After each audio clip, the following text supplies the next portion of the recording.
Tonight, we'll journey together through the serene wisdom of Zen stories and Buddhist teachings, crafted to guide you into deep, restful sleep and awaken you with a joyful heart.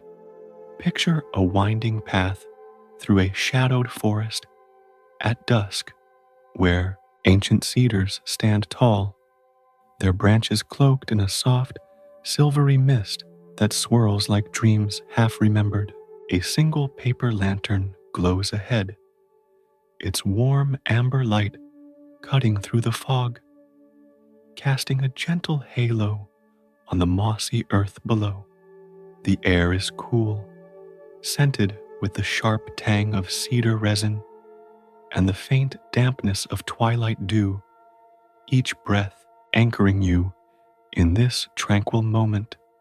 As you walk, notice how the lantern's light shifts, never fixed, a gentle reminder that life's fleeting moments, like the glow before you, are ever-changing, yet always guiding you forward. Before you settle into a comfortable position, take a breath and, if it feels right for you, consider supporting this channel with a like and subscription. I'd love to know where you're listening from. Share in the comments below, connecting us across this vast, beautiful world. Now, let your body become heavy against whatever is supporting you. Take one deep breath with me now, and as you exhale, know that you've just taken the first step on a journey that's been waiting for you since the beginning of time. Imagine a young girl named May, barely 12, from a quiet village nestled at the edge of this forest, her heart brimming with curiosity but shadowed by a fear of straying too far from the familiar.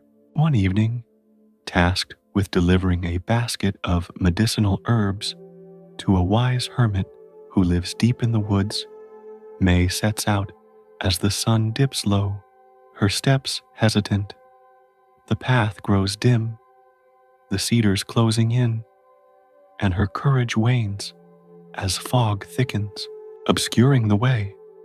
She clutches the basket, her breath quickening, wondering why this task and this moment has come to her.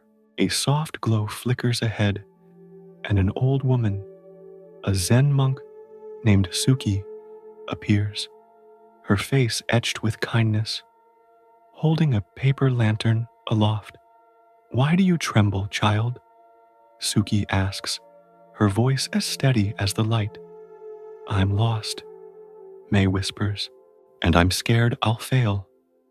Suki lowers the lantern, its glow revealing the next few steps. "The path is here," she says, "and so is the light. Trust what guides you." She hands May a small cedar twig, its scent sharp and grounding. "Breathe this and walk." May inhales deeply, the twig's aroma calming her, and follows the lantern's light, each step unveiling the path. Suki walks beside her, silent yet present, until the hermit's hut emerges through the mist. May's fear melts, replaced by a quiet trust in her own steps. That night, she dreams of a lantern guiding her through endless forests, waking with a heart ready to embrace each new path with joy. The Buddha taught, "Be a lamp unto yourself, yet trust the lamps of others when the way is dark." This Zen principle of trust encourages you to rely on your inner guidance while opening to the light others offer, like a lantern illuminating a shadowed trail. Some traditions believe trust requires mindful discernment to avoid missteps, while others see it as a natural faith in life's unfolding wisdom. Suki's lesson to May reflects this. The lantern's glow, like the guidance within and around you, is ever present, its purpose to light your way when fear clouds the path, like a star piercing the night's veil.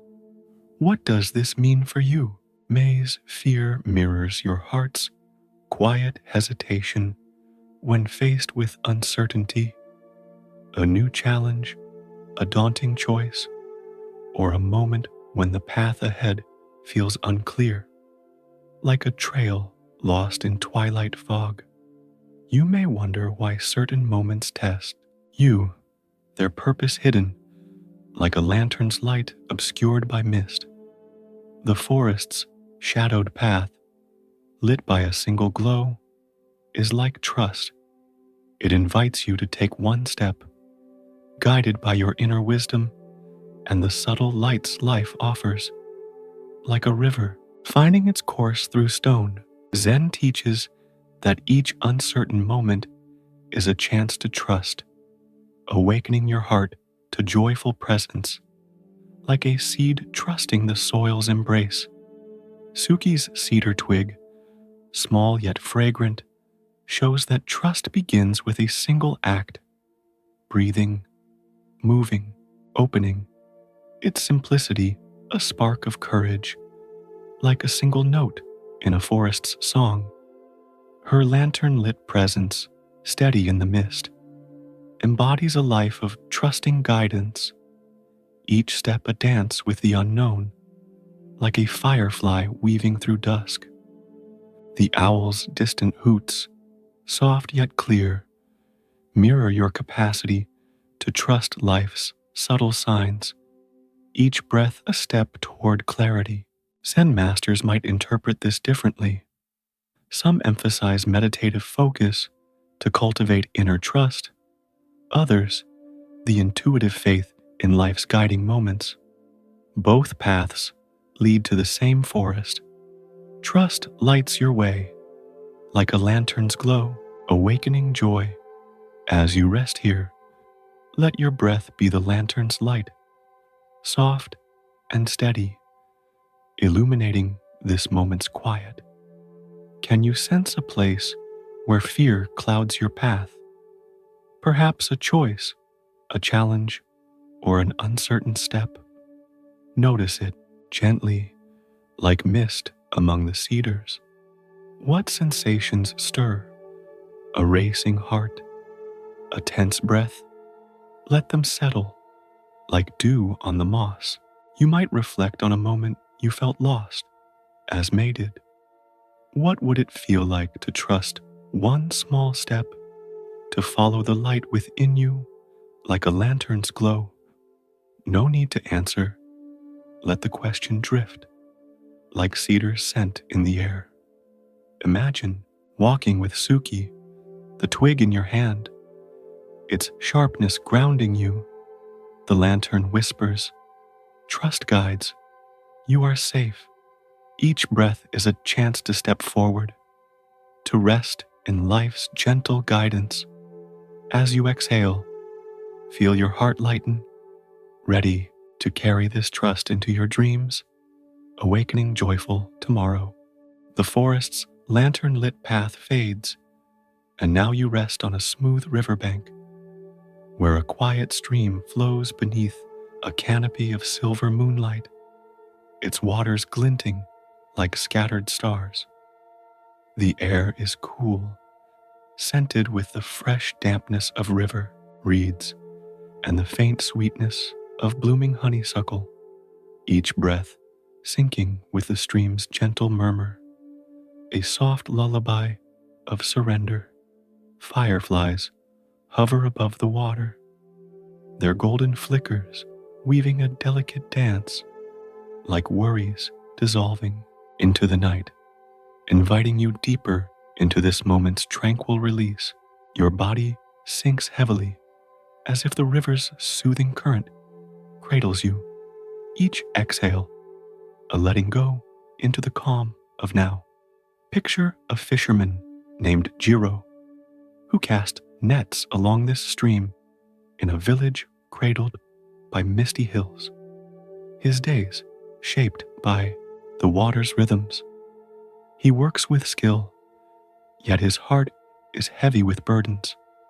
regrets over lost opportunities, fears of an uncertain future, and a lingering resentment toward a childhood friend, Taro, who once outshone him in a village festival, leaving Jiro feeling diminished. One moonlit night, as he sits mending a net, the weight of these burdens presses hard, and he wonders why such feelings persist.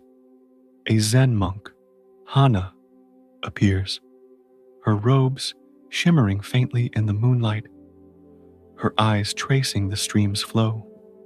"What binds your heart?" she asks, her voice as soft as the water's song. Jiro replies, "I carry regrets and grudges. They won't leave me." Hana picks up a small leaf and sets it on the stream, watching it drift away. "Does the leaf burden the water?" she asks.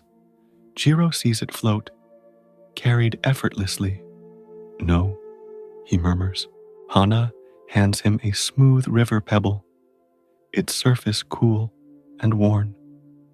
"Release your burdens to the stream," she says. "They are not yours to hold."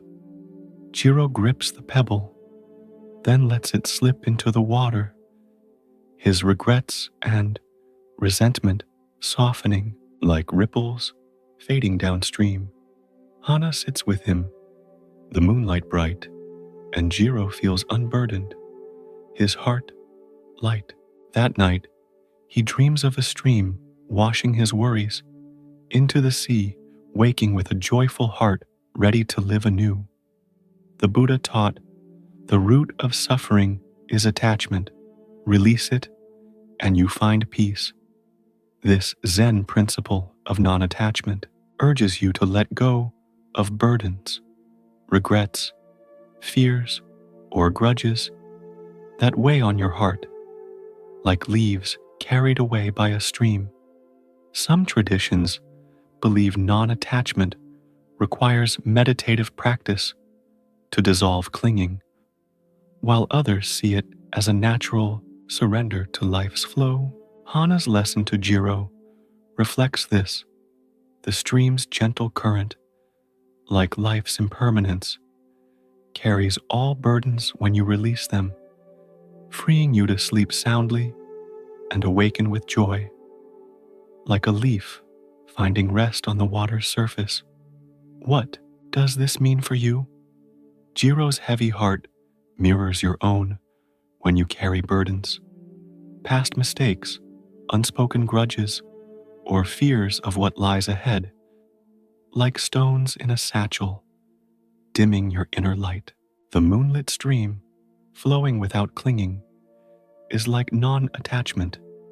It invites you to release what weighs you down, letting each burden drift away, like a cloud passing across the moon.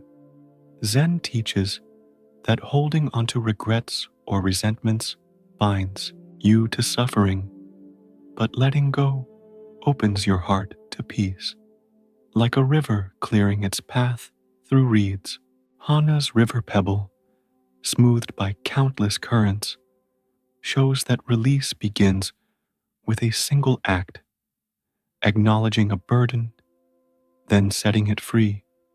Its simplicity, spark of liberation, like a single breath easing a tense mind.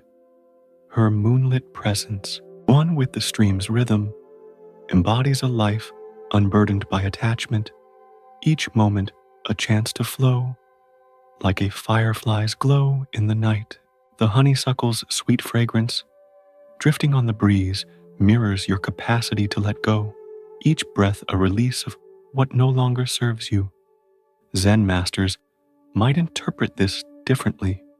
Some emphasize meditative detachment to free the mind, others, the intuitive surrender to life's current. Both paths lead to the same riverbank. Release brings peace, like a stream carrying you to joy.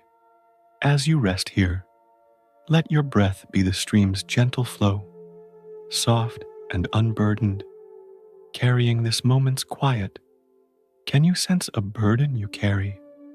Perhaps a regret, a fear, or a grudge held too long.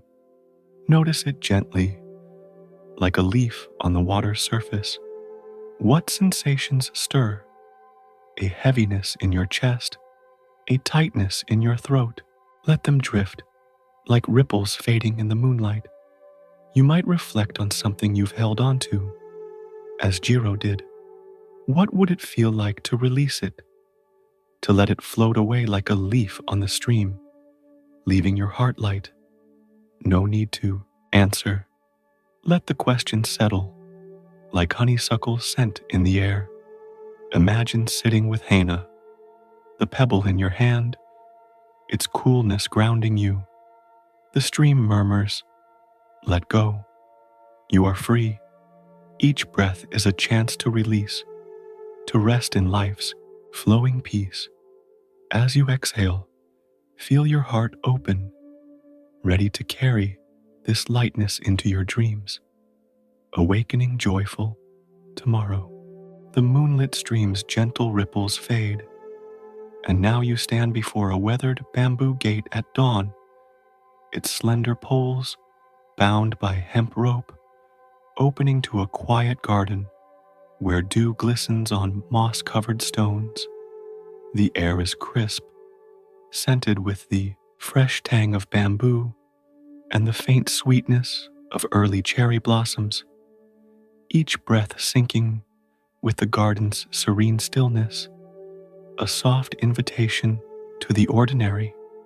A sparrow chirps nearby, its single note echoing in the pale light, drawing you deeper into this moment's unadorned beauty. Your body rests heavily, as if the earth's gentle embrace cradles you. Each exhale, a softening into the simplicity of now.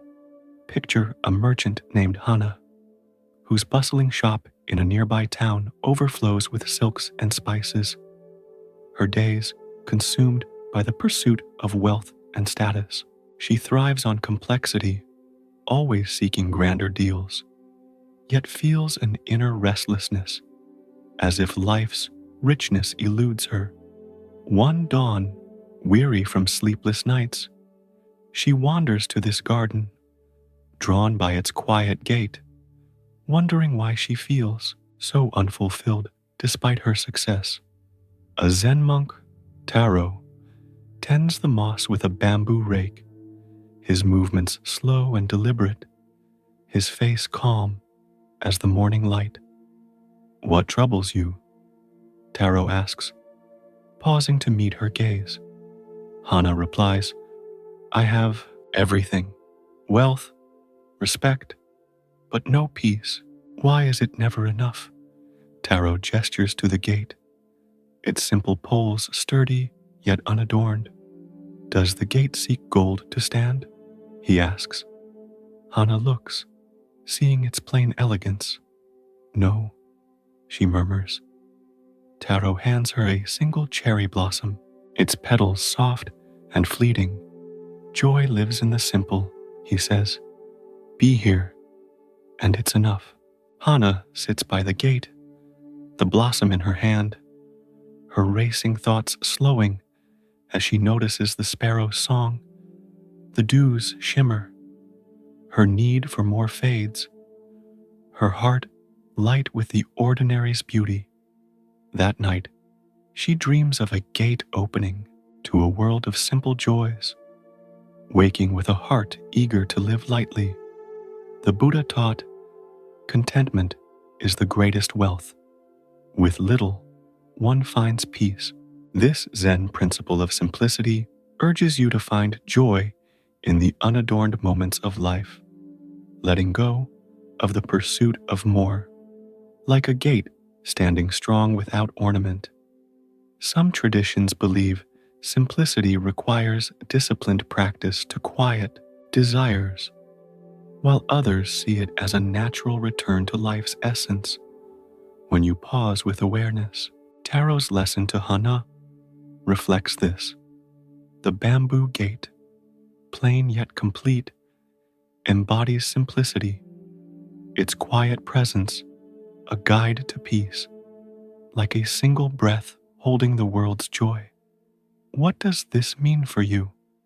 Hana's restlessness mirrors your heart's quiet, longing for more success, more possessions, more meaning, like a merchant chasing treasures that never satisfy, leaving you sleepless or unfulfilled.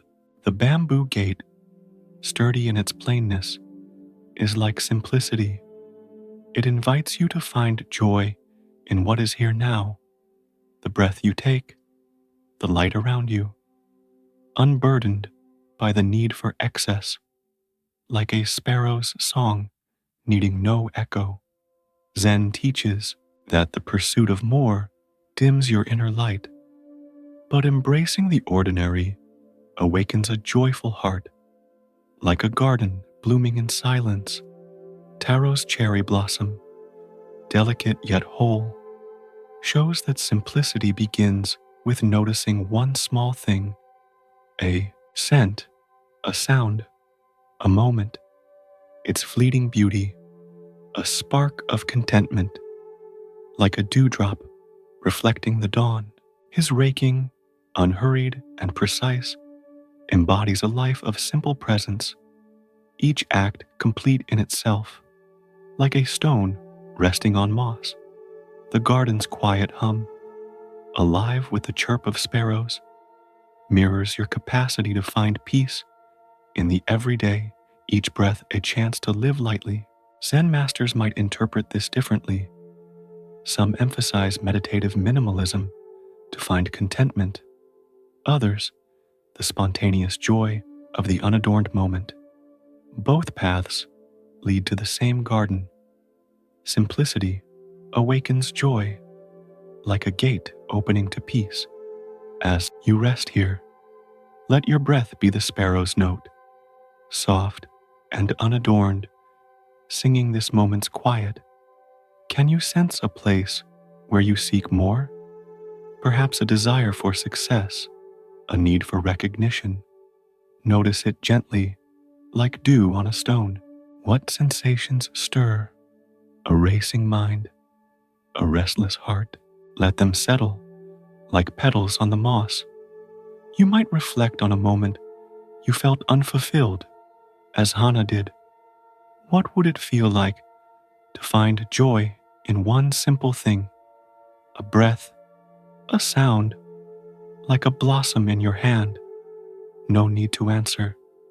Let the question drift, like cherries scent in the air. Imagine sitting with taro, the blossom in your hand, its softness grounding you.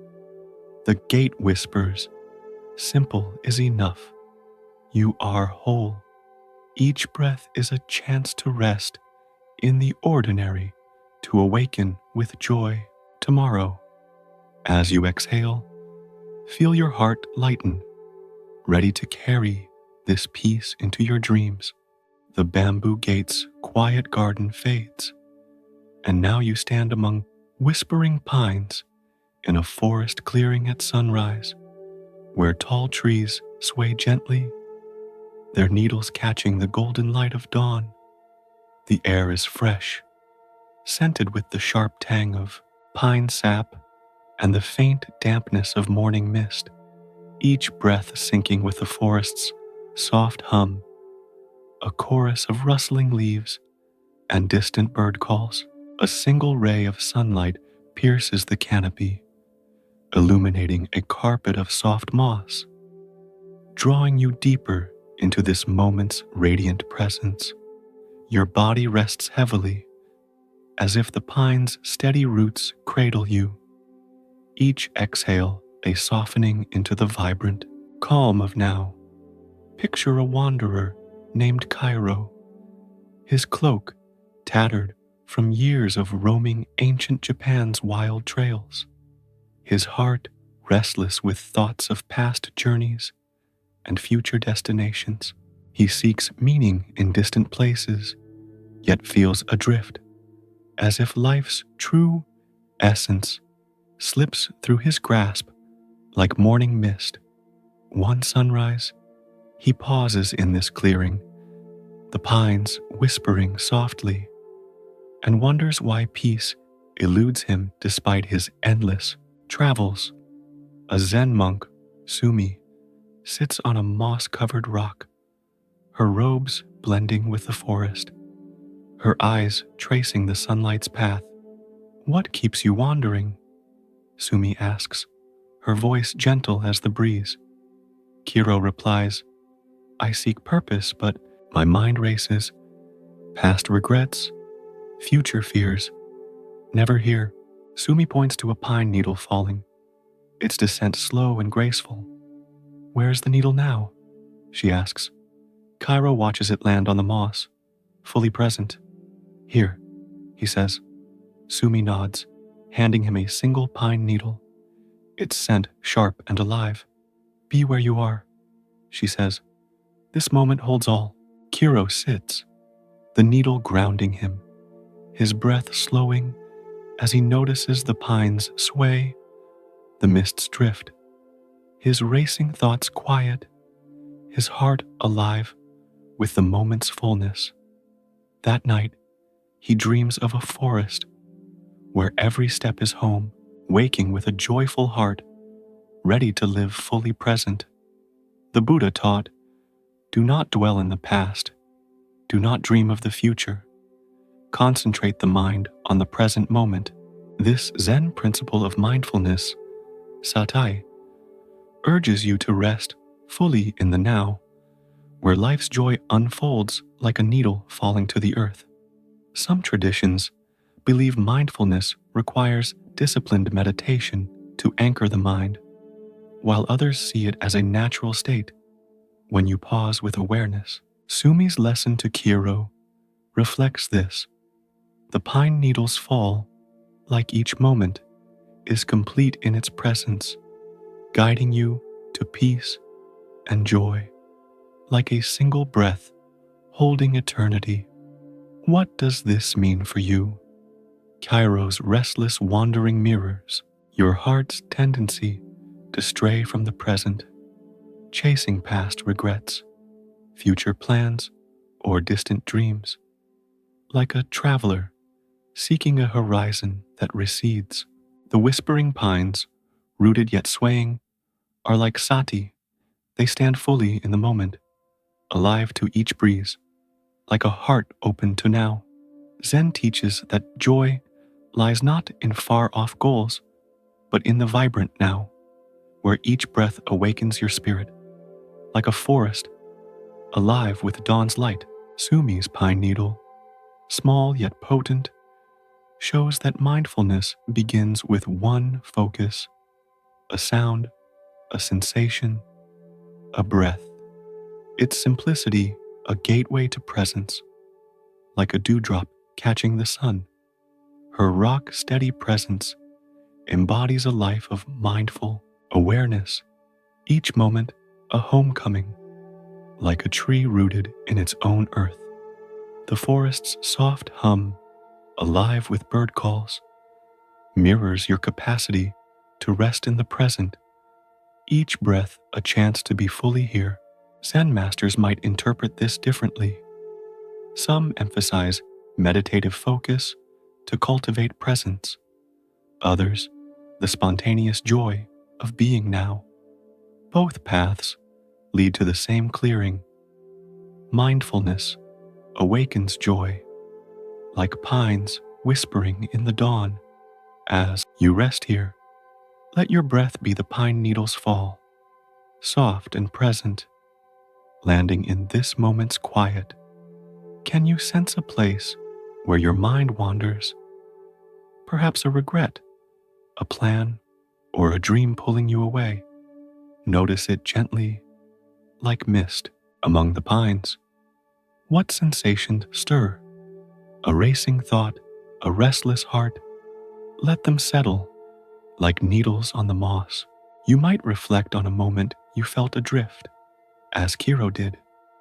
What would it feel like to be fully here, to notice one breath, one sound, like a needle in your hand? No need to answer. Let the question drift, like pine sap in the air. Imagine sitting with Sumi, the needle in your hand, its scent grounding you. The pines whisper, "Be here. You are whole." Each breath is a chance to rest in presence, to awaken with joy tomorrow. As you exhale, feel your heart open, ready to carry this awareness into your dreams. The whispering pines' dawn-lit clearing fades, and now you stand in a quiet grove at twilight where cherry trees stand adorned with delicate pink blossoms, their petals drifting softly to the earth in a gentle evening breeze. The air is cool, scented with the sweet fragrance of falling flowers and the faint musk of damp soil, each breath syncing with the grove's serene rhythm, a soft hymn to life's fleeting beauty. A single petal lands on your hand, its touch light as a whisper, drawing you deeper into this moment's tender acceptance. Your body rests heavily, as if the earth's gentle cradle holds you. Each exhale, a softening into the calm of now. Picture a gardener named Saki, who tends this grove in a village nestled among rolling hills. Her hands skilled at nurturing trees through seasons of bloom and rest. She loves the cherry blossoms, yet their fleeting nature stirs a quiet sorrow, reminding her of life's impermanence, lost moments, faded dreams, and the transient joys she clings to. One twilight, as petals carpet the ground, Saki sits beneath a tree, her heart heavy with the weight of wanting to hold on to beauty. A Zen monk, Riko, approaches, her steps light as the falling petals, her face serene in the fading light. "Why do you grieve the blossoms?" Riko asks, settling beside her. Saki replies, "They're so beautiful, but they fade too soon. Why must joy pass?" Riko lifts a fallen petal, its pink still vibrant. "Does its fall lessen its grace?" she asks. Saki gazes at the petal, its beauty undimmed. Riko places it in her hand. "Accept its passing, and joy remains," she says. "Each moment is enough." Saki holds the petal, watching others drift, her sorrow easing as she embraces their fleeting dance. They sit together, the grove aglow with twilight, and Saki's heart lightens, open to life's impermanence. That night, she dreams of a grove where petals fall like stars, waking with a joyful heart ready to cherish each moment. The Buddha taught, all conditioned things are impermanent. When one sees this with wisdom, one turns away from suffering. This Zen principle of acceptance, anicca, invites you to embrace life's fleeting nature, finding peace in its transience, like petals falling without regret. Some traditions believe acceptance requires meditative insight to release clinging, while others see it as a natural surrender to life's flow. Riko's lesson to Saki reflects this. The cherry blossoms fall, like life's moments, is not a loss, but a completion. Its impermanence, a path to joy, like a star shining brightest before dawn. What does this mean for you? Saki's sorrow mirrors your heart's quiet ache when you cling to what cannot last. A joyful moment, a cherished dream, or a perfect day. Like trying to hold a petal against the wind, the cherry grove, alive with falling blossoms, is like anicca. Each petal's fleeting beauty teaches you to accept change, finding joy in its dance, like a river flowing without pause. Zen suggests that resisting impermanence creates suffering, but embracing it opens your heart to peace, like a tree releasing its leaves to welcome spring. Rico's fallen petal, vibrant yet transient, shows that acceptance begins with seeing beauty in what passes, its brevity a gift, like a single breath sparking life. Her serene presence, one with the grove's rhythm, embodies a life of joyful acceptance, each moment a blossom fully lived, like a star glowing in the twilight. The grove's soft rustle, scented with blossoms, mirrors your capacity to let go with grace, each breath a chance to rest in life's flow. Zen masters might interpret this differently. Some emphasize meditation to see impermanence as truth, others the spontaneous joy of each fleeting moment. Both paths lead to the same grove. Acceptance awakens joy, like petals falling to the earth. As you rest here, let your breath be the petal's drift, soft and fleeting, settling into this moment's quiet. Can you sense a moment you cling to? Perhaps a joy, a dream, or something you fear losing? Notice it gently, like a petal in your hand. What sensations stir? A heaviness in your heart, a catch in your breath. Let them drift, like blossoms in the breeze. You might reflect on something you've held tightly, as Saki did. What would it feel like to accept its passing, to find joy in its fleeting beauty, like a petal on the ground? No need to answer. Let the question settle, like blossoms scent in the air. Imagine sitting with Rico, the petal in your hand, its softness grounding you. The grove whispers, all passes, you are whole. Each breath is a chance to accept, to awaken with joy tomorrow. As you exhale, feel your heart lighten, ready to carry this peace into your dreams. The cherry grove's falling petals drift away, and now you sit by a crackling fire in a forest clearing at dusk, where flames cast a warm, golden glow, their flickering light dancing on the surrounding pines. The air is cool, scented with the smoky tang of burning wood and the faint crispness of autumn leaves, each breath syncing with the fire's gentle pulse, a quiet song of kindness. Sparks rise into the twilight, like fleeting wishes, drawing you deeper into this moment's radiant warmth. Your body rests heavily, as if the forest's embrace cradles you. Each exhale, a softening into the tender compassion of now. Picture a warrior named Taro, his armor scarred from battles across ancient Japan, his heart hardened by years of conflict. He carries a deep resentment toward a fellow warrior, Kenta, whose reckless actions in a past skirmish led to Taro's disgrace among his clan. Taro avoids Kenta, yet their paths often cross, leaving him to wonder why this man persists in his life. One evening, seeking solitude by this fire, Taro finds Kenta slumped nearby, shivering from a fever after a recent fight, his sword discarded.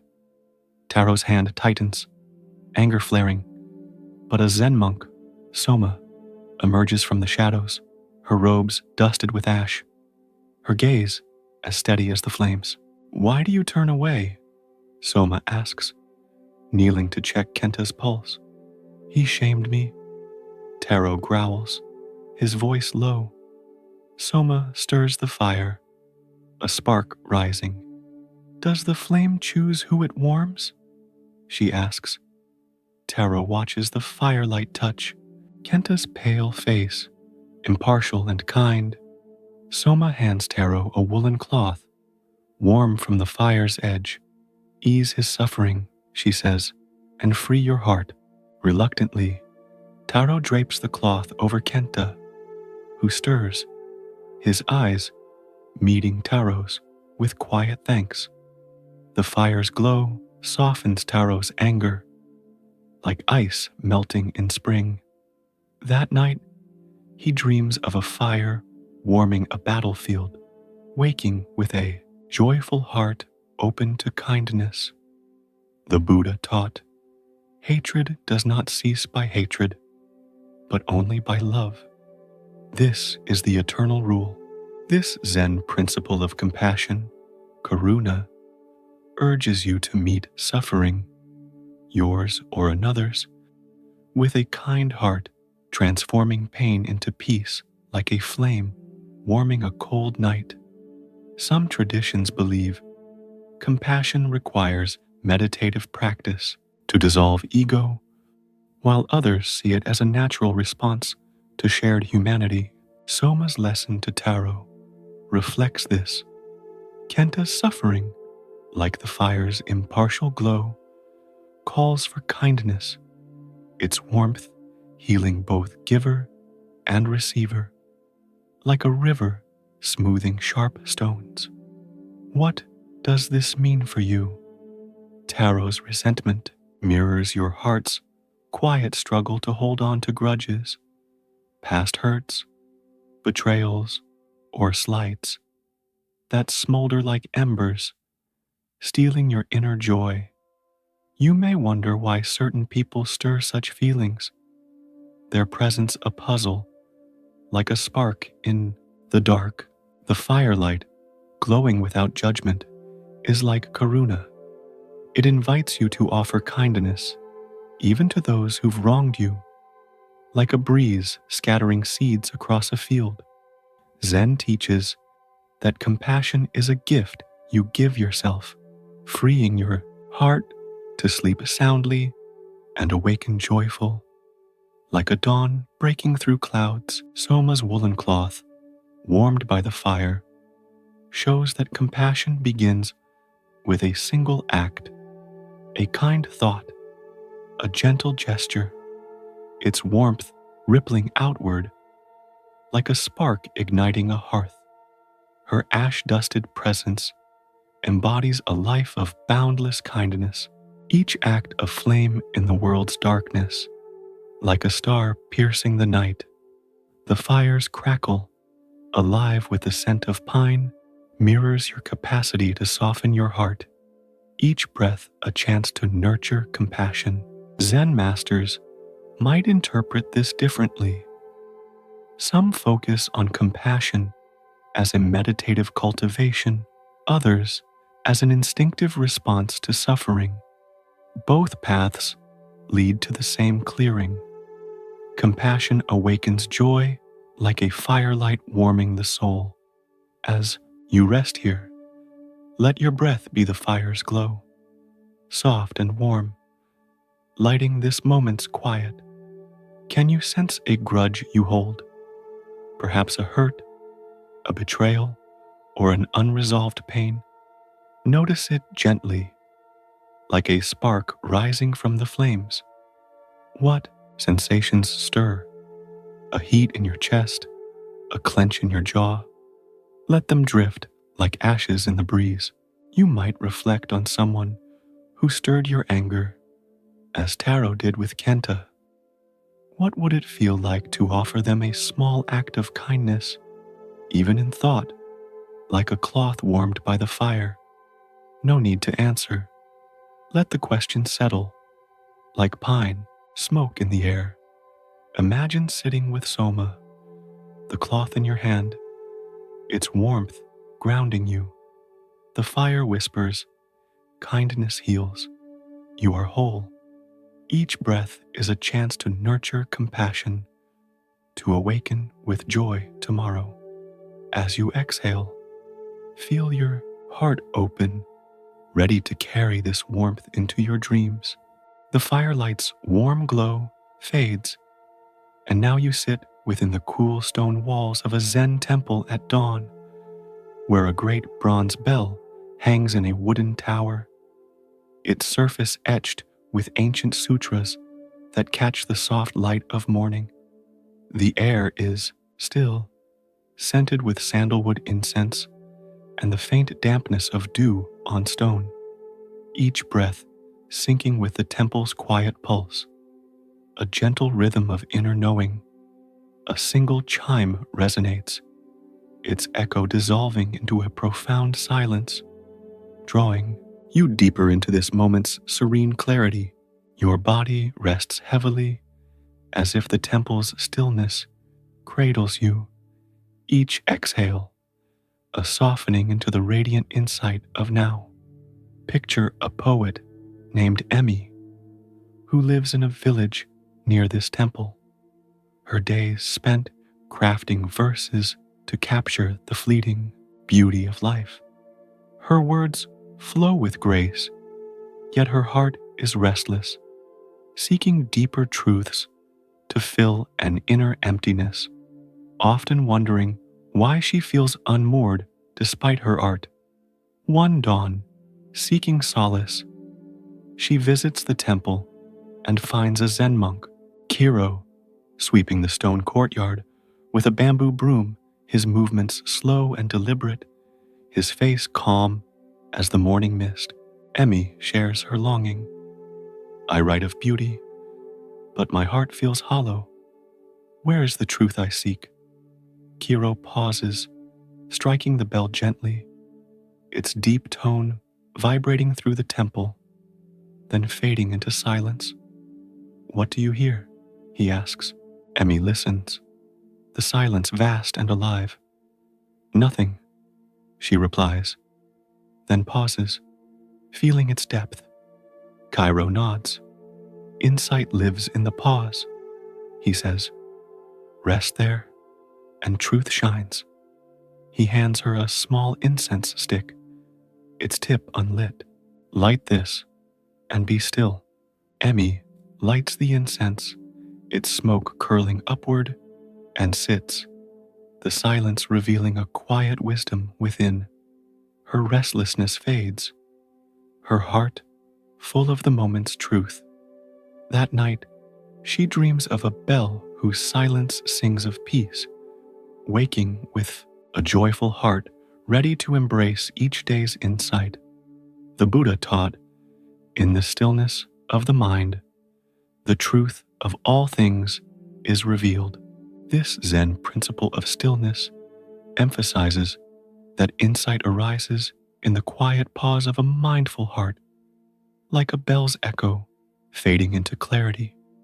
Some traditions believe stillness requires deep meditation to uncover truth, while others see it as a natural state when you rest in awareness. Kiro's lesson to Emmy reflects this. The bell's silence, like the space between thoughts, holds the wisdom you seek, guiding you to sleep soundly and awaken joyful, like a star unveiled by a clearing sky. What does this mean for you? Emmy's inner emptiness mirrors your heart's quiet, yearning for deeper meaning, a sense of purpose, a truth to anchor your days. Like a poet seeking the perfect verse that never comes, the temple's silence, vast yet intimate, is like stillness. It invites you to pause, letting insight arise without chasing, like a lotus blooming in calm waters. Zen teaches that the answers you seek are already within, revealed in the quiet spaces between your thoughts, like a bell's echo holding its own truth. Kiro's incense stick, fragile yet fragrant, shows that insight begins with a single act, pausing, breathing, listening. Its simplicity, a spark of wisdom, like a dewdrop reflecting the dawn.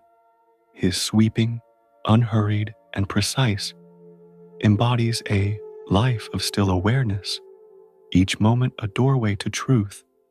Like a stone smoothed by a stream, the temple's incense, curling through the air, mirrors your capacity to rest in silence, each breath a chance to uncover inner clarity.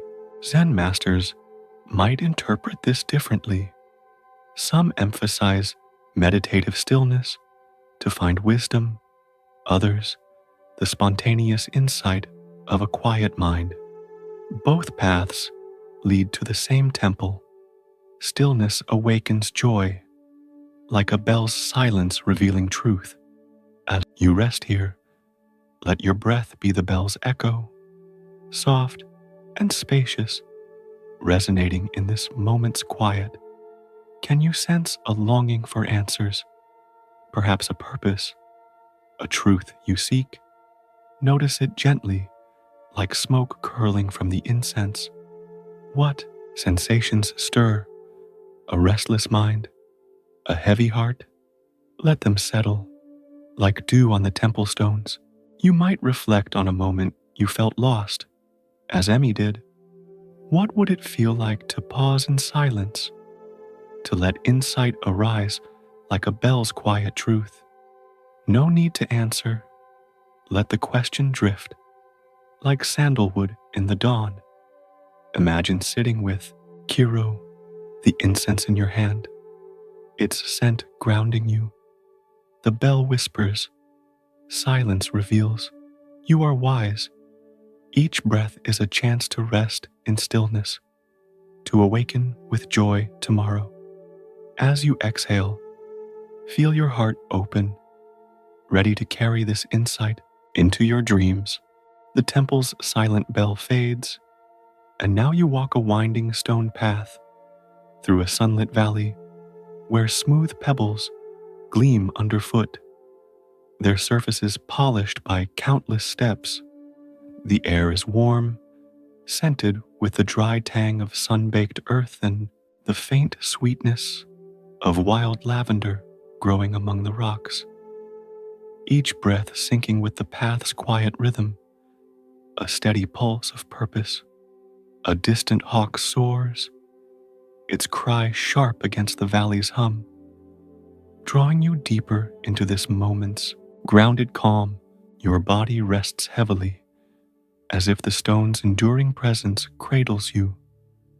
Each exhale, a softening into the effort of now. Picture a builder named Jiro, who labors in this valley, crafting walls and homes from the stones he gathers, his hands rough from years of toil. He works with skill, yet grows weary, questioning the value of his efforts when the results, a finished wall, a sturdy roof, seem fleeting in the face of time's erosion. One afternoon, as he struggles to place a heavy stone, sweat beading on his brow, he pauses, wondering why he persists in such demanding work. A Zen monk, Toshi, walks the path nearby, his sandals soft on the pebbles, his eyes tracing the stone's natural shapes. "Why do you falter?" Toshi asks, picking up a small, smooth stone. Jiro replies, "I toil endlessly, but my work crumbles. Why strive for what fades?" Toshi holds the stone, its surface worn by wind and rain. "Does the river seek praise for shaping this?" he asks. Jiro shakes his head, feeling the stone's weight. Toshi hands it to him. "Effort itself is the path," he says. "Each stone you place is whole." Jiro grips the stone, resuming his work with renewed focus, each effort a quiet offering. Toshi walks beside him, the path stretching onward, and Jiro's weariness lifts, his heart light with purpose. That night, he dreams of a path built stone by stone, each step enduring, waking with a joyful heart, ready to labor with meaning.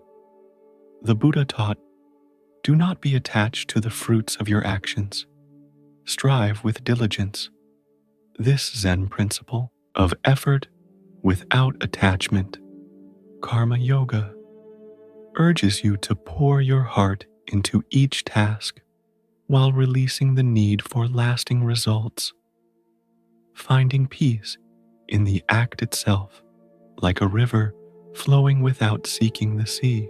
Some traditions believe This requires meditative discipline to detach from outcomes, while others see it as a natural focus on the present task. Toshi's lesson to Jiro reflects this. The stone's placement, like effort, is complete in its moment, its purpose to awaken joy through action, like a pebble shaping a path with each step. What does this mean for you? Jiro's weariness mirrors your heart's quiet doubt when your efforts feel futile, tasks that seem endless, goals that fade, or work that goes unnoticed. Like a builder toiling for a wall, time will erode. The stone path, steady underfoot, is like karma yoga. It invites you to give fully to each moment's work, finding joy in the act rather than its outcome. Like a hawk soaring without seeking a destination, Zen teaches that striving without clinging frees you to sleep soundly and awaken joyful, your heart light with purpose, like a river carving its course through stone. Toshi's smooth stone, shaped by unseen forces, shows that effort itself is the reward, each act a spark of meaning, like a single step on an endless path. His quiet presence, one with the valley's rhythm, embodies a life of purposeful effort, each moment a stone well placed, like a lavender bloom thriving in rocky soil. The valley's distant hawk cry, clear and fleeting, mirrors your capacity to work with focus, each breath a chance to act with care. Zen masters might interpret this differently. Some emphasize disciplined effort to release ego, others, the spontaneous joy of work for its own sake. Both paths lead to the same valley. Effort awakens joy, like a stone path leading home. As you rest here, let your breath be the stone's placement, steady and true, grounding this moment's quiet. Can you sense a place where effort feels heavy? Perhaps a task, a goal, or a struggle for results? Notice it gently, like a pebble in your hand. What sensations stir? A tight chest? A weary mind? Let them settle, like dust on the path. You might reflect on a moment you felt your work was futile, as Jiro did. What would it feel like to give fully to one act, to find joy in its doing, like placing a stone with care? No need to answer. Let the question drift, like lavender's scent in the air. Imagine walking with Toshi, the stone in your hand, its weight grounding you. The path whispers, effort is enough. You are whole. Each breath is a chance to strive with joy, to awaken joyful tomorrow. As you exhale, feel your heart lighten, ready to carry this purpose into your dreams. The stone path's sunlit valley fades, and now you sit by a tranquil pond at sunrise, where a single lotus flower floats gracefully, its delicate white petals unfolding in the soft glow of dawn. The air is warm, scented with the sweet fragrance of water lilies and the faint dampness of dew-kissed reeds, each breath syncing with the pond's serene stillness. A quiet symphony of awakening. A dragonfly hovers nearby, its wings glinting in the light, a fleeting dance of clarity that draws you deeper into this moment's luminous peace. Your body rests heavily, as if the pond's gentle depths cradle you. Each exhale, a softening into the radiant clarity of now. Picture a scholar named Yuki, who lives in a village near this pond. Her days spent studying ancient texts to unravel life's mysteries. Her mind is sharp, yet clouded by endless questions about purpose, truth, and the fleeting nature of joy, leaving her restless and unable to find peace. One sunrise, seeking answers, she walks to the pond and finds a Zen nun, Mira, seated on a woven mat, her gaze fixed on the lotus as it opens to the light. Yuki shares her turmoil. I seek truth in my studies, but my thoughts tangle like vines. How do I find clarity? Mira points to the lotus, its petals pure against the water's surface. What does it do? She asks. Yuki watches, the flower's stillness radiant. It opens, she replies. Mira nods. It seeks no answers, yet shines. Be still and see clearly. She hands Yuki a lotus bud, its petals tightly furled, cool in her palm. Hold this and breathe. Yuki sits, the bud grounding her breath slowing as she focuses on the lotus's quiet bloom. Her tangled thoughts unravel, each moment clear and vibrant, like the pond's surface mirroring the sky. Her restlessness fades, her heart alight with insight. That night, she dreams of a lotus glowing under starlight, waking with a joyful heart, ready to see life clearly. The Buddha taught, the mind, when purified, becomes luminous. In its clarity, truth is revealed. This Zen principle of clarity emphasizes that a still mindful mind unveils life's truths, like a lotus blooming in calm waters. Some traditions believe clarity requires deep meditation to quiet the mind, while others see it as a natural state when you pause with awareness. Mira's lesson to Yuki reflects this. The lotus's silent bloom, like a clear mind, reveals truth without striving, guiding you to sleep soundly and awaken joyful, like a dawn breaking through mist. What does this mean for you? Yuki's tangled thoughts mirror your mind's quiet struggle when questions cloud your heart, seeking purpose, truth, or peace amidst life's uncertainties. Like a scholar lost in endless scrolls, the lotus, rooted in mud yet pure, is like clarity. It invites you to still your mind, letting truth emerge without force, like a pond reflecting the stars. Zen teaches that clarity arises not from chasing answers, but from resting in the present, where each moment shines with insight, like a dragonfly's wings catching the light. Mira's lotus bud, closed yet full of potential, shows that clarity begins with one focus, a breath, a sensation, its simplicity, a spark of truth, like a dewdrop holding the sunrise.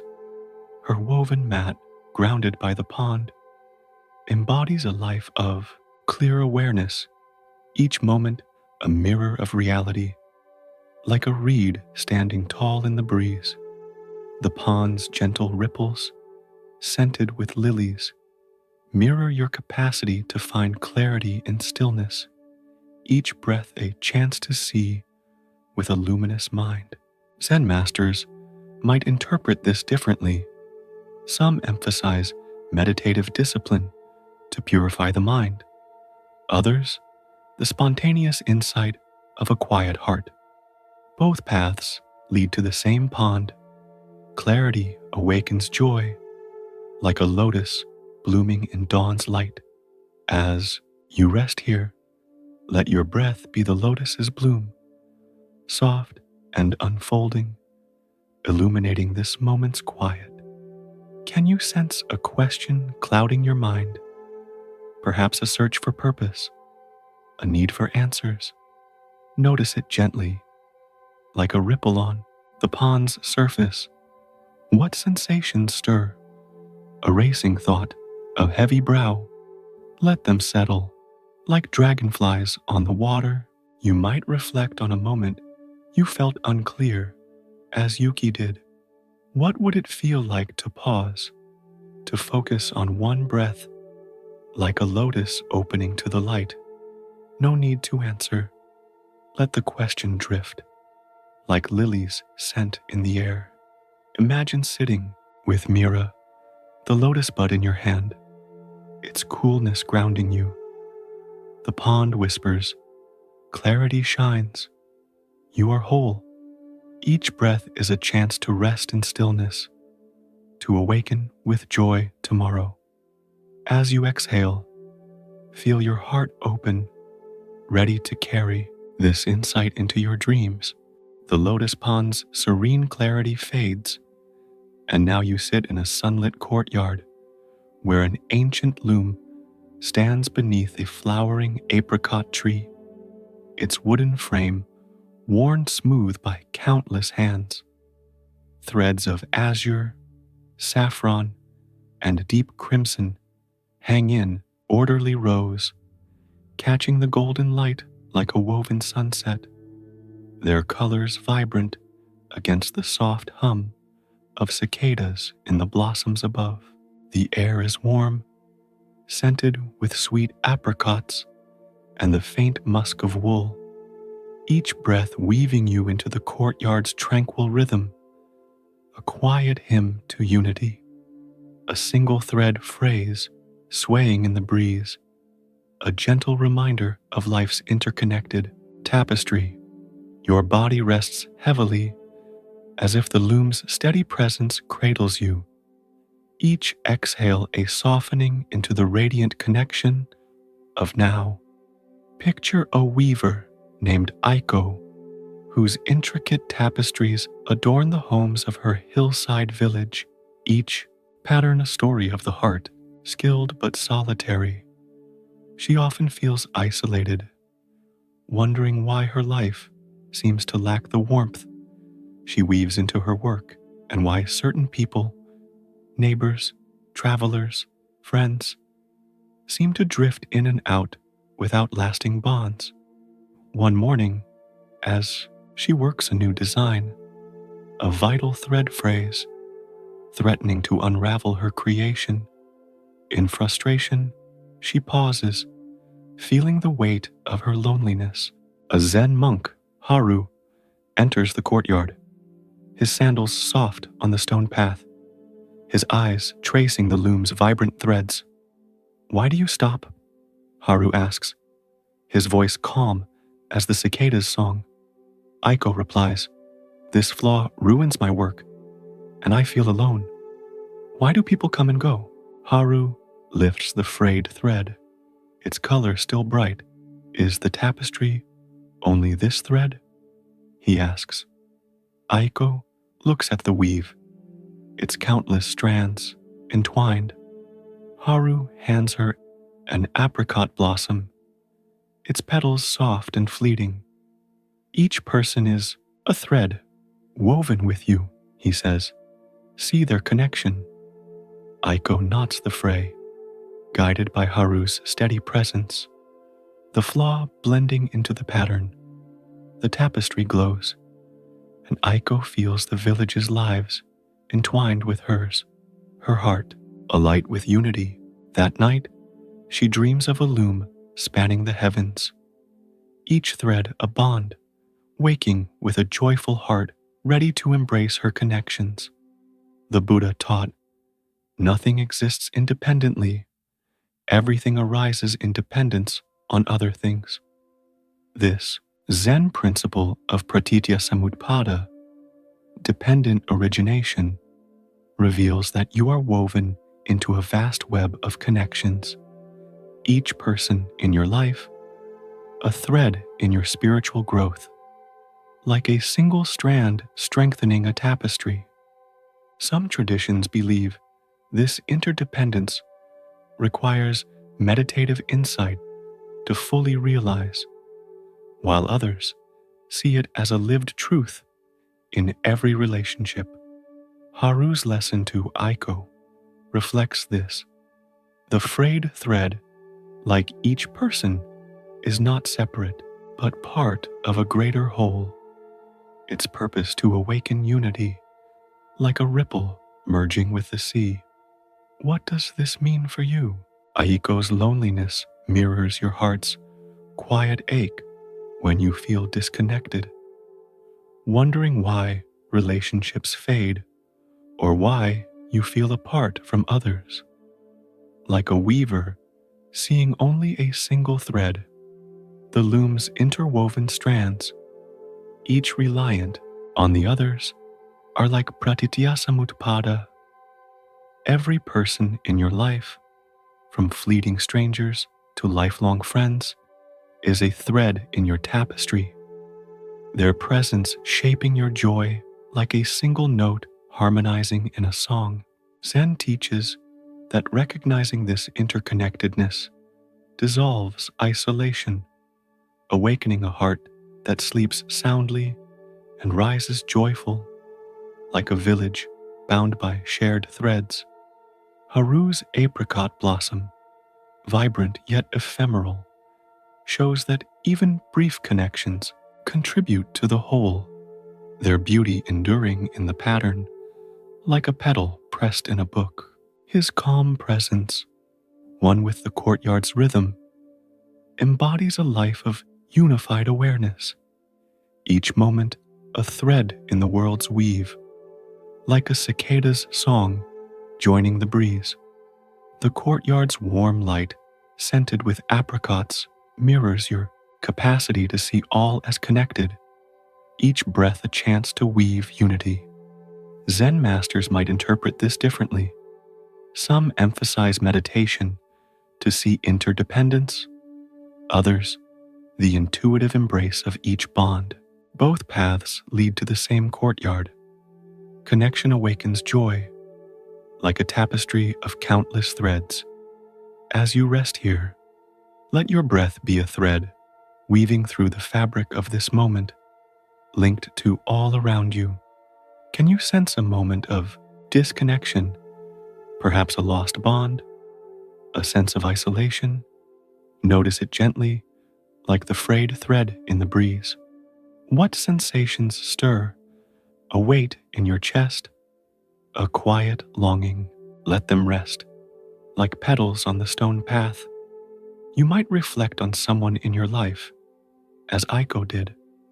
What would it feel like to see them as a thread, weaving your growth like a pattern in a tapestry? No need to answer. Let the question settle, like the hum of cicadas in the air. Imagine sitting with Haru, the blossom in your hand, its softness grounding you. The loom whispers, all are one, you are whole. Each breath is a chance to rest in connection, to awaken with joy tomorrow. As you exhale, feel your heart open, ready to carry this unity into your dreams. The courtyard's woven threads fade, and now you sit by a serene lake at midday, its glassy surface reflecting a vibrant blue sky dotted with wispy clouds. A single pebble drops into the water, sending gentle ripples outward, merging with the lake's tranquil pulse under the warm sunlight. The air is fresh, scented with the crisp tang of water reeds and the faint sweetness of blooming clover along the shore, each breath syncing with the ripple's silent dance, a quiet ode to purposeful action. A kingfisher darts across the lake, its flash of blue, a fleeting spark, drawing you deeper into this moment's radiant flow. Your body rests heavily, as if the lake's calm cradles you. Each exhale a softening into the mindful presence of now. Picture a monk named Taro, young and reflective, who resides in a Zen monastery overlooking this lake, his days filled with meditation and service to the community. He strives to live with purpose, yet often wonders about the impact of his actions, helping villagers, tending the temple, or offering a kind word to a stranger, fearing they may ripple into unintended consequences. One midday, seeking guidance, he walks to the lake and finds a Zen nun, Kima, seated on a smooth boulder, her gaze fixed on the water's ripples. Taro shares his concern. I act with care, but worry my efforts may cause harm. How do I know my actions matter? Kima tosses a pebble into the lake, its ripples spreading far. Where does the ripple end? She asks. Taro watches, the waves blending into the lake's flow. It doesn't, he replies, awed. Kima nods. Each mindful act ripples on, she says. Intend well and trust. She hands Taro a small, smooth pebble, its weight cool and grounding. Drop this and act. Taro lets it fall, observing the ripples merge with the lake's rhythm, his fears easing as he sees each action as part of a greater whole. Kima sits with him, the lake shimmering, and Taro's heart lightens, full of purpose. That night, he dreams of a lake where every ripple weaves a tapestry of good, waking with a joyful heart ready to act mindfully. The Buddha taught, all phenomena arise from causes and conditions, and these too are subject to cause and effect. This Zen principle of karma reveals that every mindful action you take ripples through the web of existence, shaping your path and others, like a pebble's waves in an endless lake. Some traditions view karma as a moral law across lifetimes, while others see it as a present moment guide to intentional living. Kima's lesson to Taro reflects this. The pebble's ripple, like each mindful act, carries purpose, its impact unfolding beyond your sight, awakening joy through conscious effort, like a seed sprouting in unseen soil. What does this mean for you? Taro's worry mirrors your heart's quiet doubt about your actions, wondering if your efforts, big or small, truly matter, or if they might ripple into harm, like a pebble cast with uncertain aim. The lake's gentle ripples, spreading without end, are like karma. Each act, when done with mindfulness, weaves a thread in life's tapestry, guiding you to sleep soundly and awaken joyful, like a river shaping its course through stone. Zen teaches that no action is insignificant. Each kind word, each careful step, ripples outward, shaping your world with purpose, like a kingfisher's dive, sparking waves. Kima's pebble, small yet potent, shows that mindful action begins with intention, pausing, choosing, acting with care. Its simplicity, a spark of impact, like a single breath, fueling a steady heart. Her bolder, steady presence embodies a life of intentional living, each act a ripple of good, like a clover bloom brightening the shore. The lake's shimmering surface, alive with reeds' sway, mirrors your capacity to act with awareness, each breath a chance to shape your path with joy. Zen masters might interpret this differently. Some emphasize karma's long arc through meditation, others the immediate power of present action. Both paths lead to the same lake. Mindful action weaves joy, like a ripple in life's endless flow. As you rest here, Let your breath be the pebble's ripple, soft and intentional, spreading through this moment's quiet. Can you sense a doubt about your actions? Perhaps a worry about their impact, a fear of missteps. Notice it gently, like a ripple on the lake's surface. What sensations stir? A racing thought? A heavy chest? Let them blend like waves in the water. You might reflect on an action you question, as Tarot did. What would it feel like to act with mindful care, to trust its ripple like a pebble in the lake? No need to answer. Let the question settle, like clover's scent in the air. Imagine sitting with Kima, the pebble in your hand, its coolness grounding you. The lake whispers, act with care. You are whole. Each breath is a chance to move with purpose, to awaken with joy tomorrow. As you exhale, feel your heart open, ready to carry this clarity into your dreams. The lake's gentle ripples fade, and now you stand on a misty riverbank at dawn, where a solitary heron stands poised on a smooth rock, its slender form mirrored in the still water as it gazes with unwavering calm. The river shimmers with the first light of day, its soft current weaving through tall reeds that sway in the morning breeze. The air is fresh, scented with wet moss and the faint sweetness of blooming watercress along the shore, each breath syncing with the heron's serene poise, a quiet ode to harmony. A soft fog drifts over the water, catching the sunrise in hues of rose and gold, drawing you deeper into this moment's tranquil balance. Your body rests heavily, as if the river's steady flow cradles you, each exhale a softening into the centered calm of now. Picture a hunter named Kenta, who tracks game along this river in a village nestled in a forested valley, his bow honed by years of skill. He lives with purpose, yet struggles to find balance.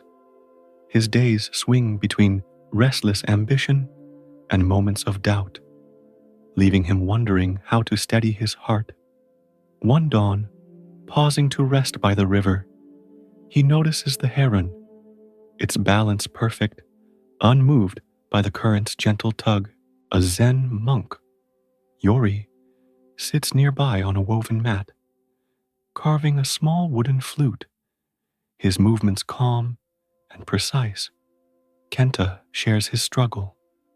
I chase success, then falter in doubt. How do I find balance in my life? Yori glances at the heron. It stands poised, yet relaxed. What holds it steady? He asks. Kenta replies, it stands, calm and focused. Yori nods, handing Kenta a single reed from the riverbank, its tip damp and cool. Balance is neither striving nor stopping, he says. Be like the heron, centered in the flow. Kenta holds the reed, sitting by the river, his breath slowing as he mirrors the heron's poise, ambition, and doubt settling into harmony. Yori's flute hums softly, and Kenta's heart steadies, full of calm. That night, he dreams of hunting with the heron's grace, waking with a joyful heart, ready to live in balance. The Buddha taught, the middle way is the path to liberation, avoiding extremes of indulgence and denial. This Zen principle of balance encourages you to find harmony between effort and ease, like a heron poised in the river's flow, guiding you to sleep soundly and awaken joyful. Some traditions believe balance requires meditative practice to center the mind while others see it as a natural state when you align with life's rhythm. Yori's lesson to Kenta reflects this. The heron's poise, like a balanced heart, rests steady amidst life's currents. Its calm, a path to inner peace, like a star fixed in a swirling sky. What does this mean for you? Kenta's struggle mirrors your heart's quiet tension when you swing between extremes, pushing too hard or giving up, chasing goals or doubting your worth, like a hunter lost in the chase or stalled by fear. The heron, balanced on its rock, is like the middle way. It invites you to find harmony, neither striving nor retreating, like a river flowing between banks. Zen teaches that balance awakens joy, steadying your heart to rest deeply and rise with clarity, like a dawn breaking evenly across the horizon. Yori's river reed, light yet firm, shows that balance begins with one mindful act, breathing, pausing, centering, its simplicity a spark of harmony, like a single note grounding a melody. His flute carving, unhurried yet precise, embodies a life of balanced presence, each moment a poised step, like a reed bending in the breeze. The river's soft mist, scented with watercress, mirrors your capacity to find equilibrium, each breath a chance to rest in life's flow. Zen masters might interpret this differently. Some emphasize meditation to cultivate balance, others, the intuitive ease of living without extremes. Both paths lead to the same riverbank. Balance awakens joy, like a heron poised in dawn's light. As you rest here, let your breath be the heron's poise, steady and calm, centering this moment's quiet. Can you sense a place where you feel off balance, perhaps pushing too hard or held back by doubt? Notice it gently, like mist over the river. What sensations stir? A racing pulse, a heavy heart? Let them settle, like reeds in the breeze. You might reflect on a moment you felt unsteady, as Kenta did. What would it feel like to pause, to find balance like the heron, centered in your breath? No need to answer. Let the question drift, like watercresses scent in the air. Imagine sitting with Yori, the reed in your hand, its coolness grounding you. The heron whispers, balance holds, you are whole. Each breath is a chance to rest in harmony, to awaken with joy tomorrow. As you exhale, feel your heart steady, ready to carry this calm into your dreams. The riverbank's poised heron fades, and now you stand atop a windswept hill at dusk, gazing across a vast plain where soft clouds drift across a sky painted in hues of indigo and coral, their shadows gliding over fields of swaying wildflowers. The air is cool, scented with the earthy tang of grass and the faint sweetness of clover, each breath syncing with the cloud's gentle flow, a quiet hymn to liberation. A lone swallow swoops low, its wings slicing through the twilight, drawing you deeper into this moment's boundless freedom. Your body rests heavily, as if the hill's ancient roots cradle you, each exhale a release into the serene openness of now. Picture a widow named Hana, who lives in a village nestled below this hill. Her days shadowed by grief since her husband's passing 3 winters ago. She clings to memories of their shared life, her heart heavy with the weight of loss, questioning why she cannot move forward despite the comfort offered by new friends and neighbors. One evening, seeking solace, she climbs the hill and finds a Zen monk, Sumi, seated on a weathered stone, her gaze lost in the cloud's slow drift. Hana sits nearby, her voice soft but pained. "I hold onto my husband's memory," she says, "but it traps me. Why can't I let go?" Sumi points to a cloud, its edges dissolving into the dusk. "Does it cling to the sky?" she asks. Hana watches the cloud fade, revealing a star. "No," she replies, her breath easing. Sumi nods, her eyes gentle. "Your love remains, but release its weight," she says. "Freedom is in letting go." She hands Hana a small, smooth stone, warm from the day's sun. "Breathe with this and be free." Hana holds the stone, her breath aligning with the cloud's drift, her grief softening like mist in the starlight. They sit as stars multiply, the sky vast and open, and Hana's heart lightens, unburdened. That night, she dreams of clouds carrying her sorrow to the stars, waking with a joyful heart ready to live anew. The Buddha taught, let go of the past, let go of the future, let go of the present, and cross over to the farther shore. This Zen principle of non-attachment invites you to release clinging to memories, fears, or desires, finding freedom in life's flow, like a cloud drifting without resistance. Some traditions believe non-attachment requires meditative practice to untangle desires, while others see it as a natural surrender to life's rhythm. Sumi's lesson to Hana reflects this. The cloud's fleeting passage, like grief, teaches release, its freedom awakening a joyful heart that sleeps soundly and rises light, like a star unveiled by a passing veil. What does this mean for you? Hana's grief mirrors your heart's quiet struggle to hold on to what is gone, a cherished memory, a lost hope, or a fear of change, like grasping a cloud to keep it still. The drifting clouds, unbound yet beautiful, are like non-attachment. They invite you to release what weighs you, finding joy in life's open flow, like a river merging with the sea.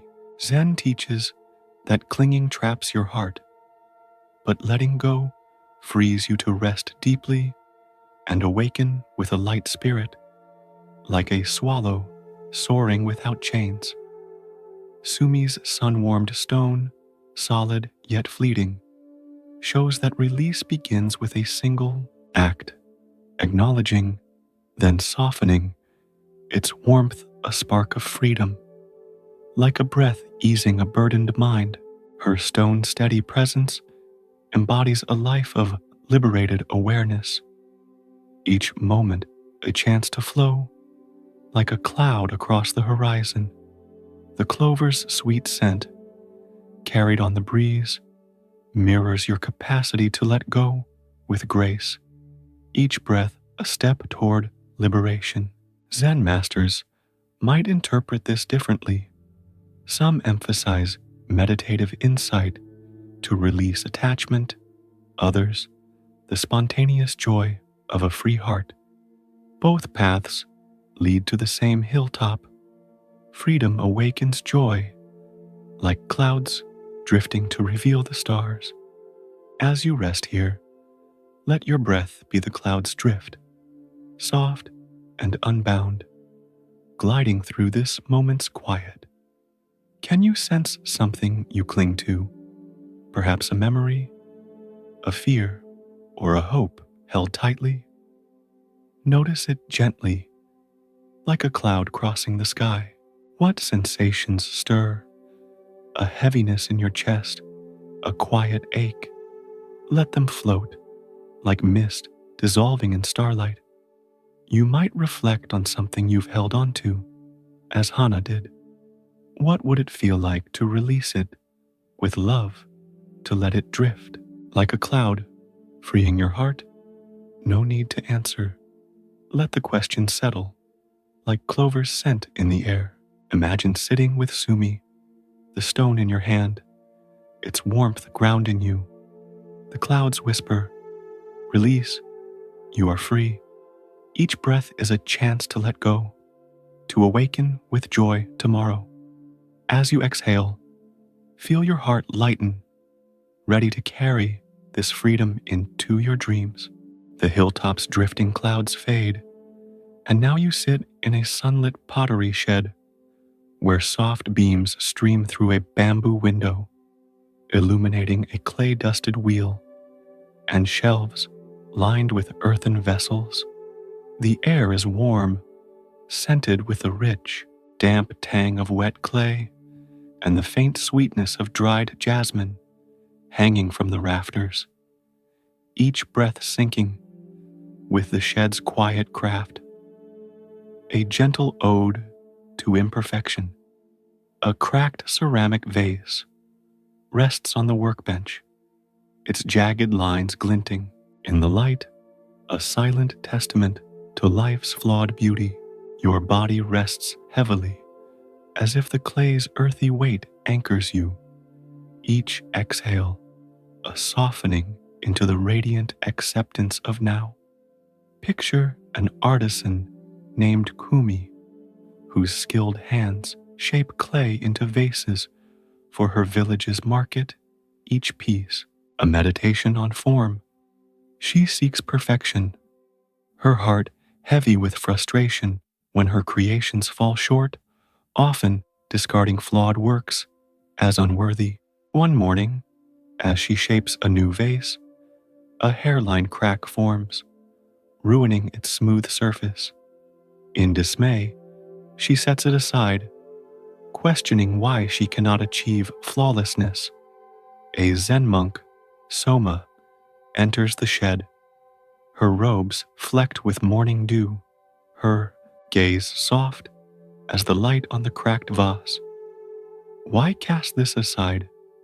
Soma asks, lifting the vase gently. Kumi replies, "It's broken, imperfect, worthless." Soma traces the crack, its edges catching the sunlight. "Is a weathered stone less a mountain?" she asks. Kumi pauses, seeing the vase's quiet grace.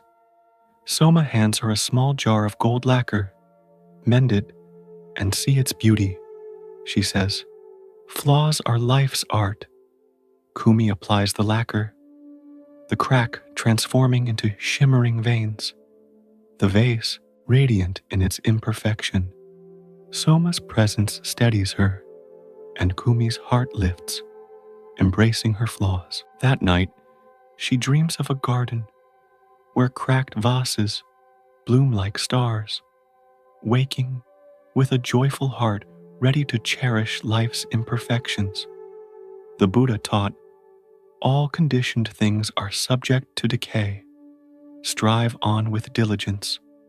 This Zen principle, tied to wabi-sabi, celebrates the beauty of imperfection, urging you to embrace life's flaws as part of its art, like a cracked vase mended with gold. Some traditions view imperfection as a reminder to transcend attachment to ideals, while others see it as a joyful acceptance of life's natural state. Soma's lesson to Kumi reflects this. The vase's crack, like your flaws, is not a failure, but a unique beauty, awakening a heart that sleeps soundly and rises joyful, like a star shining through a fractured sky. What does this mean for you?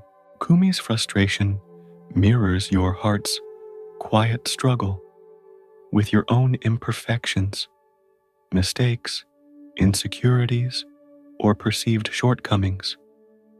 Like an artisan rejecting a flawed creation, you may wonder why you fall short. Your flaws a source of unrest, like a crack in a cherished dream. The cracked vase, radiant with golden veins, is like wabi-sabi. It invites you to see beauty in your flaws, finding joy in their unique story. Like a tree's knots deepening its grain, Zen teaches that embracing imperfection frees you from the weight of ideals, allowing you to rest deeply and awaken with a light heart. Like a dawn softening jagged shadows, Soma's gold lacquer, mending the crack, shows that acceptance transforms flaws into strengths, each imperfection a spark of character.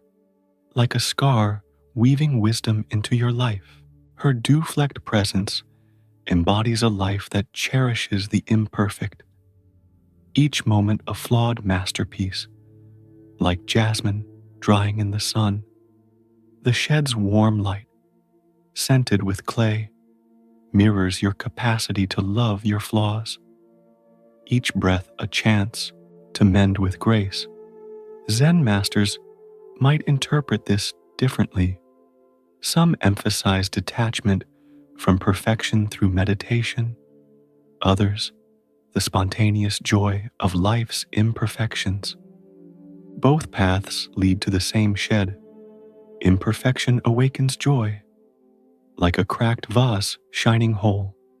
As you rest here, let your breath be the lacquer's flow, gentle and mending, weaving this moment's quiet. Can you sense a flaw you judge? Perhaps a mistake, a doubt, or a trait you dislike. Notice it gently, like a crack in the vase's glaze. What sensations stir? A knot in your stomach, a heavy heart? Let them settle, like clay dust in the light. You might reflect on a moment you felt imperfect, as Kumi did. What would it feel like to mend it with gold? To see its beauty like a vein in a vase? No need to answer. Let the question drift, like jasmine's scent in the air. Imagine sitting with Soma, the vase in your hand, its weight grounding you. The crack whispers, flaws are beauty. You are whole. Each breath is a chance to embrace your imperfections, to awaken with joy tomorrow. As you exhale, feel your heart open, ready to carry this acceptance into your dreams. The pottery shed's cracked vase fades, and now you stand on a sturdy wooden bridge arching over a calm river, its waters reflecting a twilight sky streaked with hues of violet and silver. The air is cool, scented with the fresh tang of river mist and the faint sweetness of blooming willow blossoms along the banks, each breath syncing with the river's gentle murmur, a quiet song of healing. The bridge's weathered planks creak softly underfoot, a tender reminder of life's mended wounds, drawing you deeper into this moment's serene reconciliation. Your body rests heavily, as if the river's soothing flow cradles you, each exhale a release into the radiant forgiveness of now. Picture a traveler named Soma, a messenger in ancient Japan, who carries letters across rugged trails, his heart scarred by a bitter feud. Years ago, a fellow messenger, Riku, betrayed Soma by stealing a vital message, costing him his reputation and family's trust, leaving a wound that festers like a hidden thorn. Soma avoids Riku, yet their paths cross often, stirring old anger and confusion about why this rival persists in his life. One twilight, crossing this bridge with a heavy satchel, Soma sees Riku stranded mid-span, his ankle caught in a broken plank, his face pale with pain. Soma's first instinct is to pass by, resentment flaring. But a Zen monk, Kana, appears, her staff tapping softly on the wood, her eyes calm as the river's surface. "Why do you hesitate?" Kana asks, her voice steady. "He ruined me," Soma replies, his jaw tight. Kana gazes at the water, its flow unbroken. "The river holds no grudges, yet carries all," she says. "Forgive and be free." Soma pauses, then kneels, prying the plank to free Riku's ankle. As they work, the twilight deepens, the river mirroring their efforts, and Soma's anger dissolves, like silt settling in still waters. Riku offers a quiet thanks, their eyes meeting in shared understanding, and Soma's heart lifts, unburdened. That night, he dreams of a bridge spanning old wounds, waking with a joyful heart, ready to heal. The Buddha taught, holding on to anger is like grasping a hot coal with the intent of throwing it at someone else. You are the one who gets burned.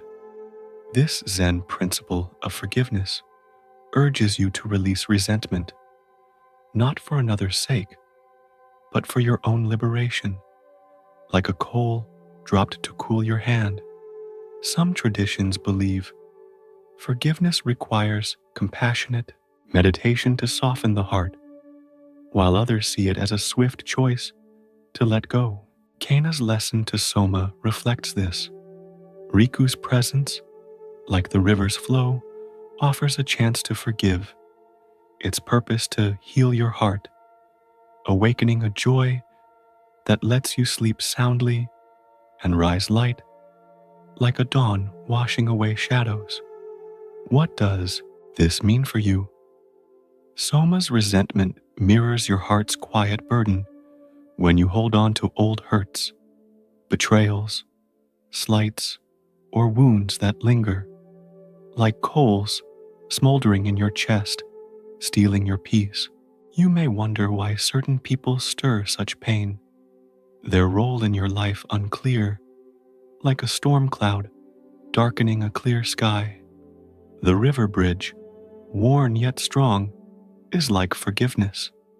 It invites you to cross over pain, releasing anger to find harmony, like a river flowing past jagged rocks.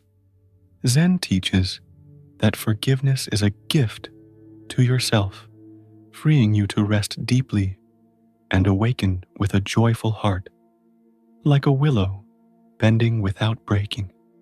Kana's staff, simple yet steady, shows that forgiveness begins with a single choice: to pause, to soften, its act a spark of healing, like a ripple spreading across water. Her calm presence, one with the river's rhythm, embodies a life unburdened by grudges, each moment a chance to mend, like a blossom opening in spring. The willow's sweet scent, carried on the breeze, mirrors your capacity to forgive, each breath a step toward liberation. Zen masters might interpret this differently. Some emphasize meditative release of anger, others the spontaneous act of letting go. Both paths lead to the same bridge. Forgiveness awakens joy, like a river carrying you to peace. As you rest here, let your breath be the river's flow, soft and cleansing, washing through this moment's quiet. Can you sense an anger you hold? Perhaps a betrayal, a wound, or a lingering hurt? Notice it gently, like a ripple on the water's surface. What sensations stir? A heat in your chest, a clench in your hands? Let them settle, like mist on this riverbank. You might reflect on someone who caused you pain, as Soma did with Riku, What would it feel like to release that coal, to cross the bridge with a forgiving thought, like a plank mended with care? No need to answer.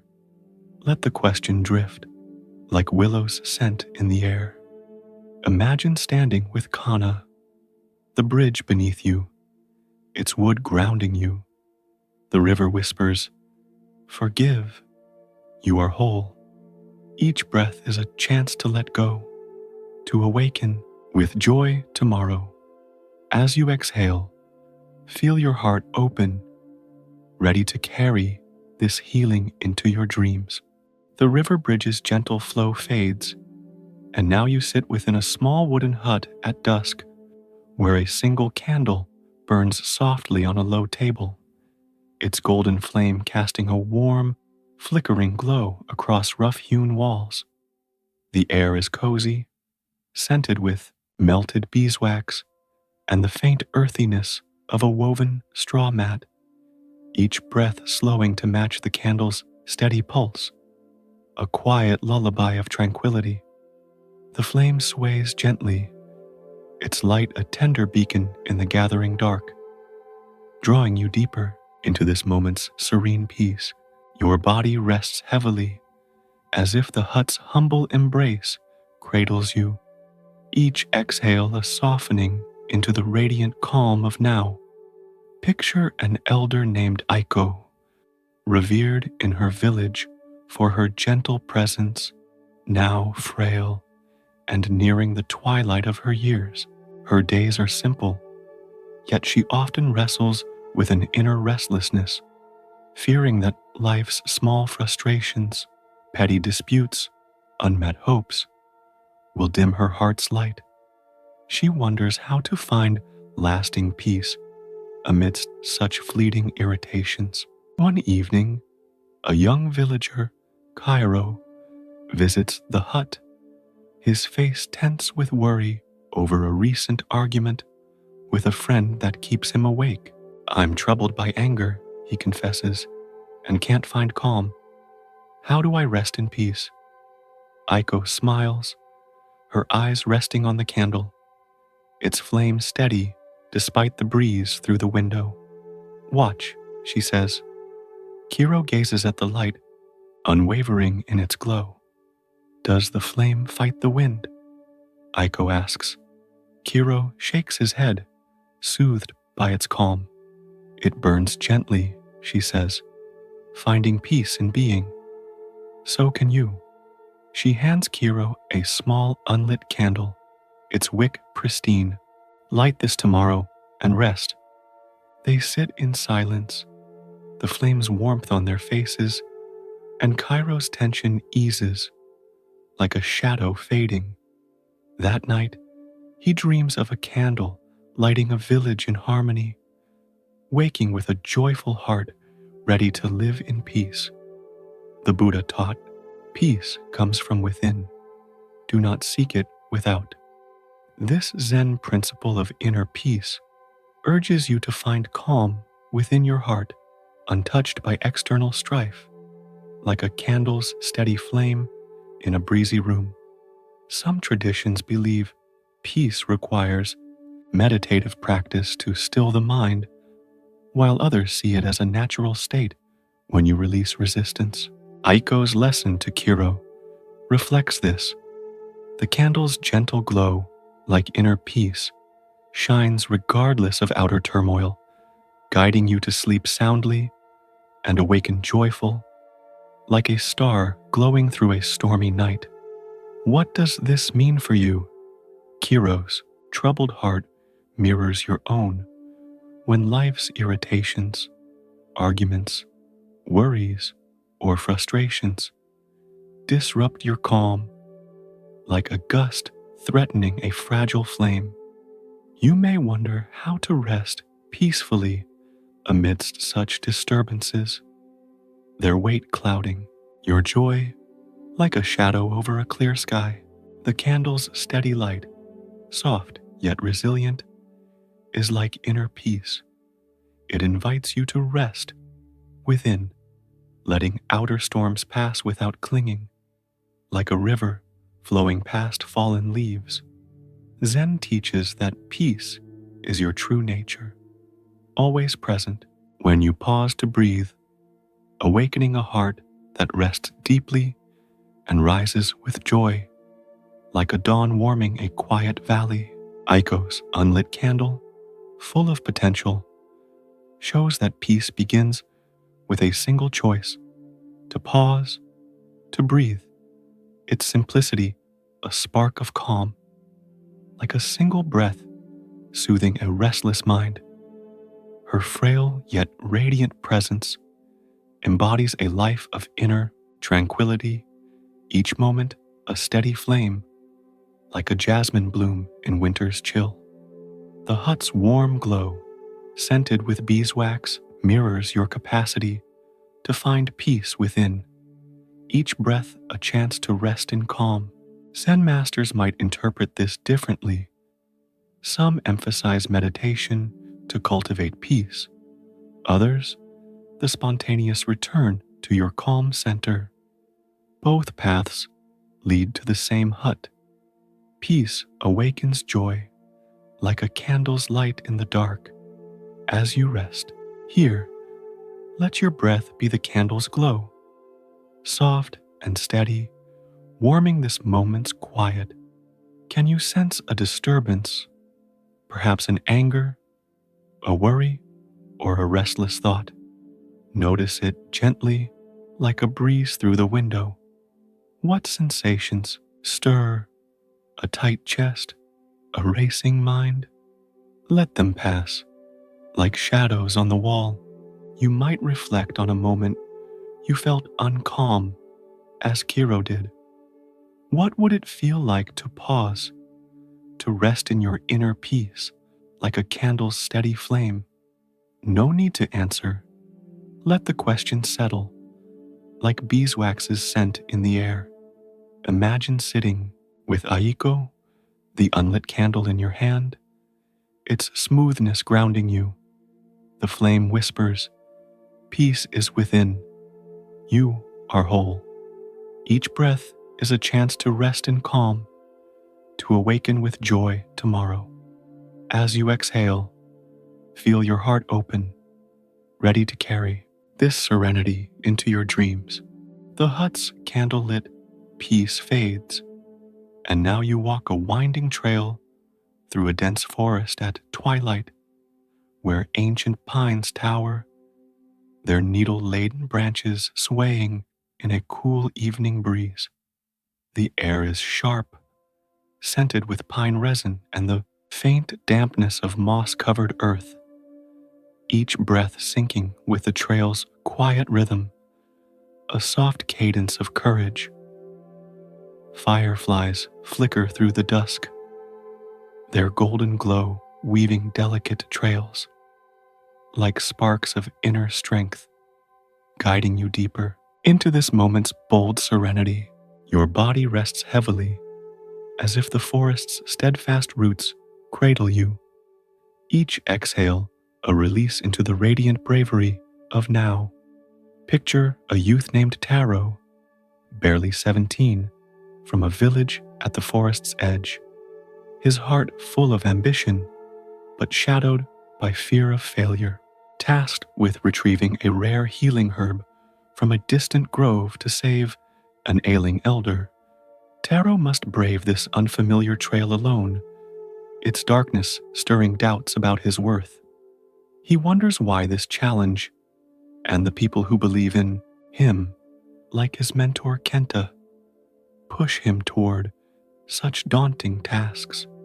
As twilight deepens, Taro hesitates, the pines looming like silent tests, his pulse racing with fears of losing his way or letting others down. A Zen monk, Sumi, appears, her lantern casting a warm glow, her face serene as the fireflies dance. "Why do you pause?" she asks, her voice steady as the pines. "I'm afraid I'll fail," Taro admits, gripping his satchel. Sumi lifts the lantern, illuminating the next step. Fear is a shadow, she says. Kenta's faith lights your courage. Step through.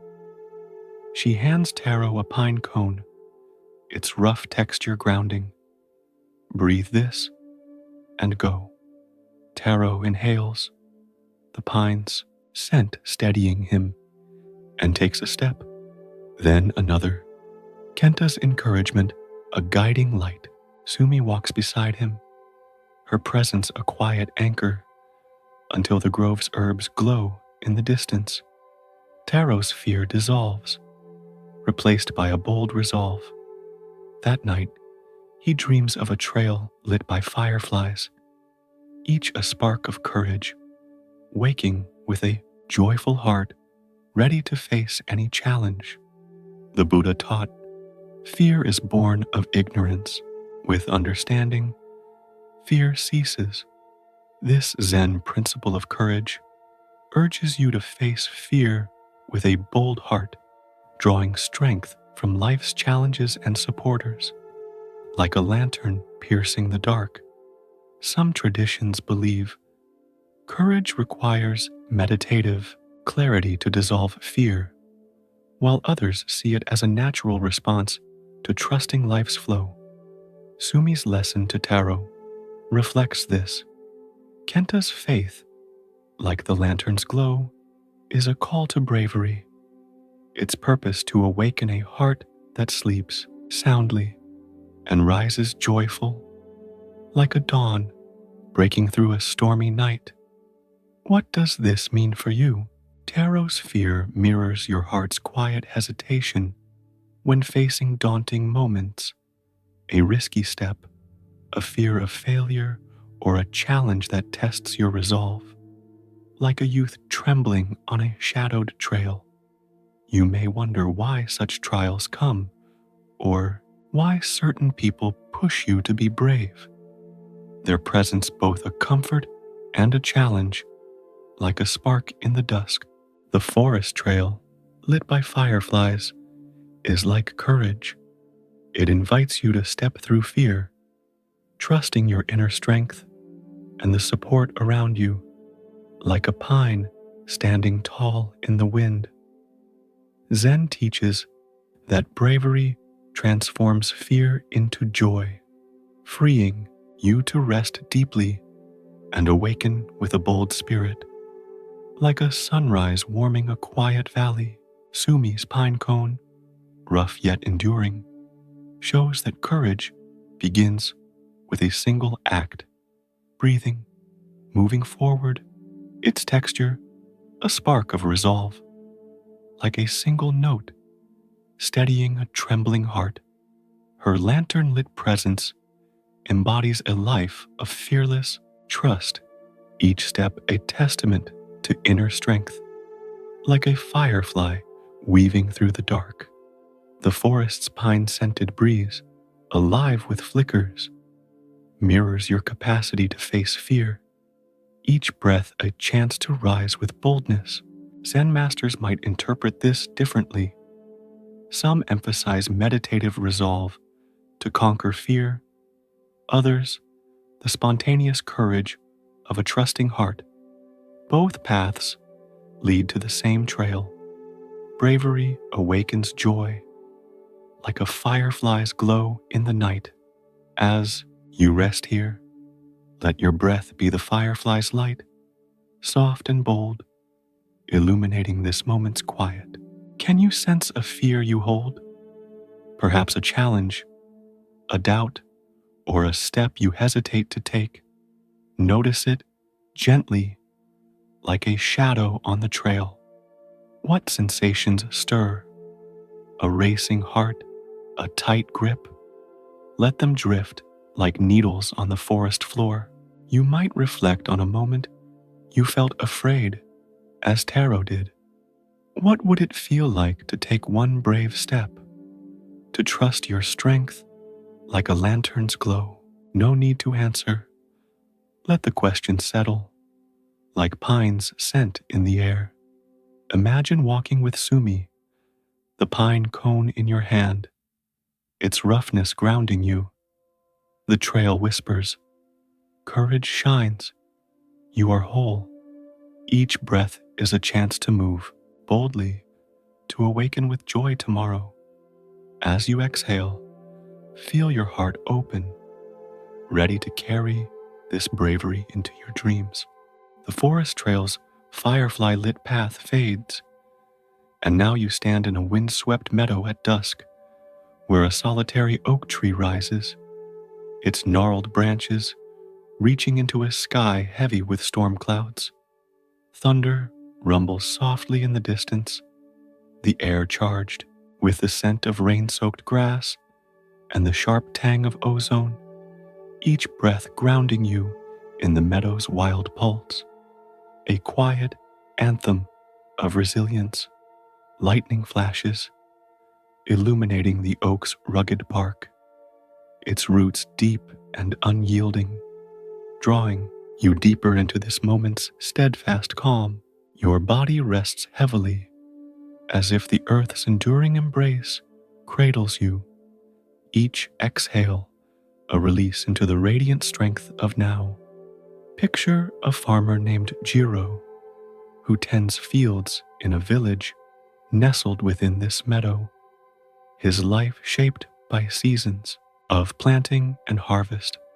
Diligent but weary, he faces relentless challenges, droughts, pests, and failing crops that test his spirit, leaving him questioning how to endure when hope feels thin. A neighbor, Taro, a resilient old farmer, often shares tales of weathering hard years. But Jiro wonders why this man's persistence stirs both admiration and frustration in him.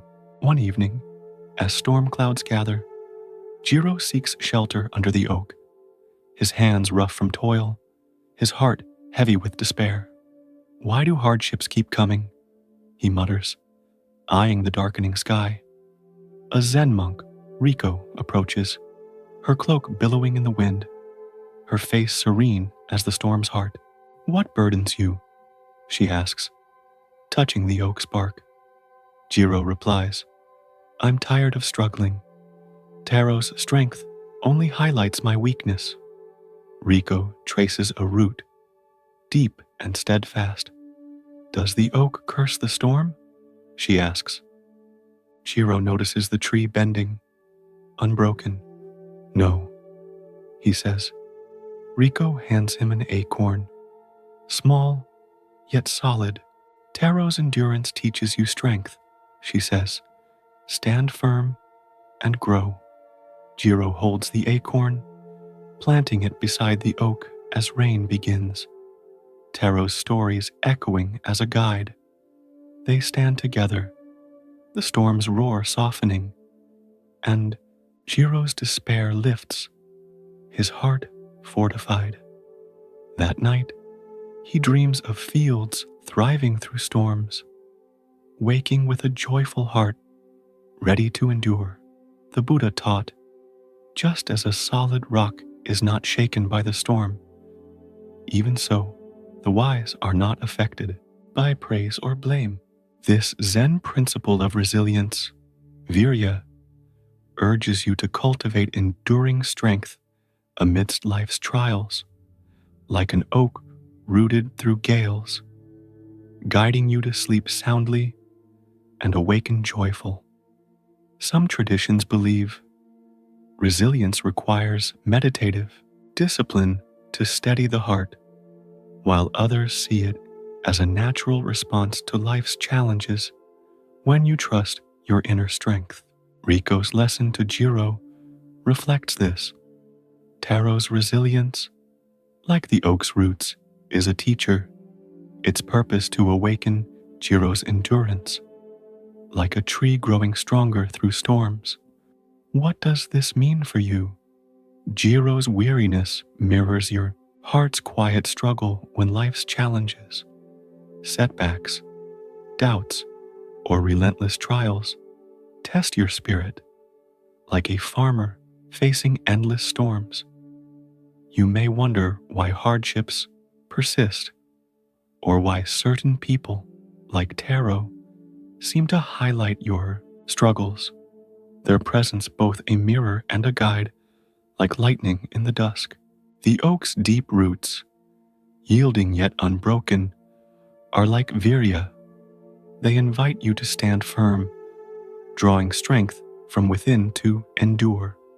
Like a river carving through stone, Zen teaches that resilience transforms trials into joy, freeing you to rest deeply and awaken with a steadfast heart. Like a dawn warming a battered field, Riko's acorn, a seed of potential, shows that endurance begins with a single act, persisting, breathing, trusting, its weight a spark of strength. Like a single root anchoring a mighty tree, her wind-swept presence embodies a life of resilient trust, each challenge a chance to grow. Like a branch reaching through gales, the meadow's wild grasses, bending in the storm, mirror your capacity to endure, each breath a chance to stand with courage. Zen masters might interpret this differently. Some emphasize meditative fortitude to face trials, others the spontaneous strength of a trusting heart. Both paths lead to the same meadow. Endurance awakens joy like an oak standing through the eye storm. As you rest here, let your breath be the oak's roots, deep and unyielding, grounding this moment's quiet. Can you sense a challenge weighing on you? Perhaps a struggle, a doubt, or a trial that tests your heart? Notice it gently, like thunder rolling afar. What sensations stir? A heavy chest? A racing mind? Let them sway, like branches in the wind. You might reflect on a moment you felt overwhelmed, as Jiro did. What would it feel like to stand firm, to draw strength like an oak's roots, enduring with trust? No need to answer. Let the question settle, like rain on the grass. Imagine standing with Riko, the acorn in your hand, its weight grounding you. The oak whispers, endure, you are whole. Each breath is a chance to persist, to awaken with joy tomorrow. As you exhale, feel your heart steady, ready to carry this strength into your dreams. The meadow's storm-swept oak fades, and now you rest by a serene lake under a starlit sky where countless stars reflect on the still water, their silver glow merging with the lake's tranquil depths. The air is cool, scented with the crisp tang of water reeds and the faint sweetness of blooming night jasmine along the shore, each breath syncing with the lake's gentle pulse, a quiet symphony of unity. A lone firefly drifts above the surface, its golden flicker blending with the stars, drawing you deeper into this moment's radiant oneness. Your body rests heavily, as if the lake's eternal calm cradles you. Each exhale, a softening into the boundless harmony of now. Picture a sage named Aiko, who lives in a simple hut by this lake, her long life devoted to quiet contemplation, her wisdom sought by villagers seeking meaning. She often reflects on the many lives that have touched hers, friends, strangers, even those who brought pain, wondering how they all weave into a single truth. One starlit night, she sits by the lake, her heart yearning to understand the deeper unity of existence. A Zen monk, Taro, appears, seated on a smooth stone, his gaze lost in the starry reflections, his face serene as the night. Aiko speaks, her voice soft but earnest. I've known many souls. Why do they all feel part of me? Taro points to the lake, its stars mirrored perfectly. Are the stars separate from the water? He asks. Aiko gazes, seeing each light as one with the lake's flow. No, she replies, awed. Taro nods, handing her a small, smooth lake stone, its surface cool and timeless. All are one, he says. Rest in this unity. Aiko holds the stone, her breath merging with the lake's rhythm, her sense of separation dissolving like mist. The stars sing of oneness, and her heart expands, boundless. That night, she dreams of a lake embracing all stars, waking with a joyful heart ready to live as one with all. The Buddha taught, all beings are interconnected. In seeing this, one finds peace.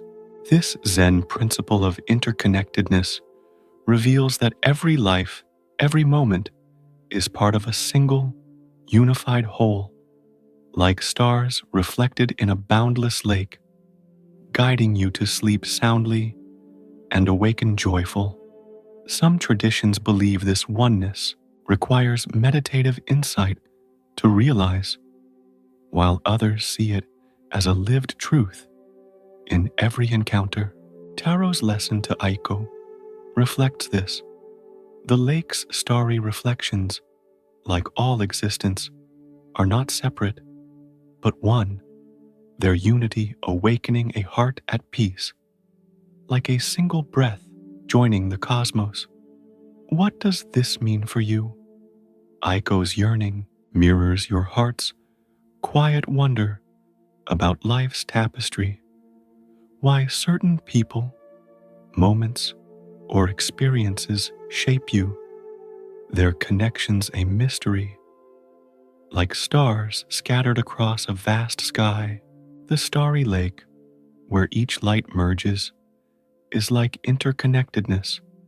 It invites you to see all as one, your joys and pains woven into a single whole, like a single ripple in an endless sea. Zen teaches that recognizing this unity dissolves separation, freeing you to rest deeply and awaken with a joyful heart. Like a dawn uniting earth and sky, Taro's lake stone, smooth from timeless currents, shows that oneness begins with a single awareness, breathing, feeling your place in the whole, its weight a spark of unity, like a single star lighting the night. His stone's steady presence embodies a life of unified awareness, each moment a reflection of the whole, like a firefly blending with the stars. The jasmine's sweet fragrance drifting on the night air mirrors your capacity to embrace all as one, each breath a chance to live in harmony. Zen masters might interpret this differently. Some emphasize meditation to see unity, others, the intuitive oneness of each moment. Both paths lead to the same lake. Oneness awakens joy, like stars woven into one sky. As you rest here, let your breath be the firefly's glow, soft and unified, merging with this moment's quiet. Can you sense a moment of separation? Perhaps a feeling of being apart, a wonder about life's connections. Notice it gently, like a star's reflection on the lake. What sensations stir? A quiet ache, a warm wonder? Let them blend like ripples in the water. You might reflect on the lives touching yours, as Aiko did. What would it feel like to see them as one with you, like stars in the same lake? No need to answer. Let the question settle, like jasmine's scent in the air. Imagine sitting with Taro, the stone in your hand, its coolness grounding you. The lake whispers, all is one, You are whole. Each breath is a chance to rest in unity, to awaken with joy tomorrow. As you exhale, feel your heart open, ready to carry this oneness into your dreams. The starry lake's radiant oneness fades, and now you lie on a soft bed of clover in a quiet meadow, where the first light of dawn paints the sky in hues of rose and gold, its gentle glow warming the dew-kissed grass. The air is fresh, scented with sweet wildflowers and the faint earthiness of waking earth, each breath slowing to match the meadow's tranquil pulse, a tender symphony of awakening. A lark's song rises, its notes weaving through the morning mist, drawing you deeper into this moment's radiant joy.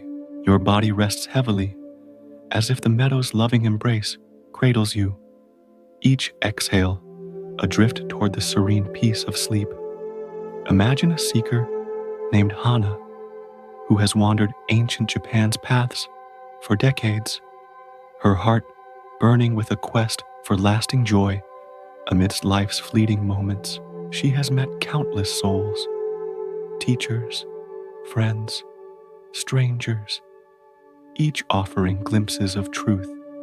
Yet she longs to weave these lessons into a joyful awakening. Exhausted from her search, she arrives in this meadow at dawn, the sky aglow with promise, her spirit yearning for rest. There, she finds a Zen monk, Cairo, sitting cross-legged on the grass, his gaze lost in the rising sun, his face serene as the morning light. Hana sits beside him, her voice soft but hopeful. I've sought joy in every lesson. Why does it slip away? Kiro points to the lark, its song soaring. Does it sing for tomorrow? He asks. Hana listens, the notes pure and fleeting. No, she replies. It sings now. Kiro smiles, handing her a small clover sprig, its leaves damp with dew. Joy is here, he says. Be, and it blooms. Hana lies back, the clover grounding her breath merging with the meadow's calm.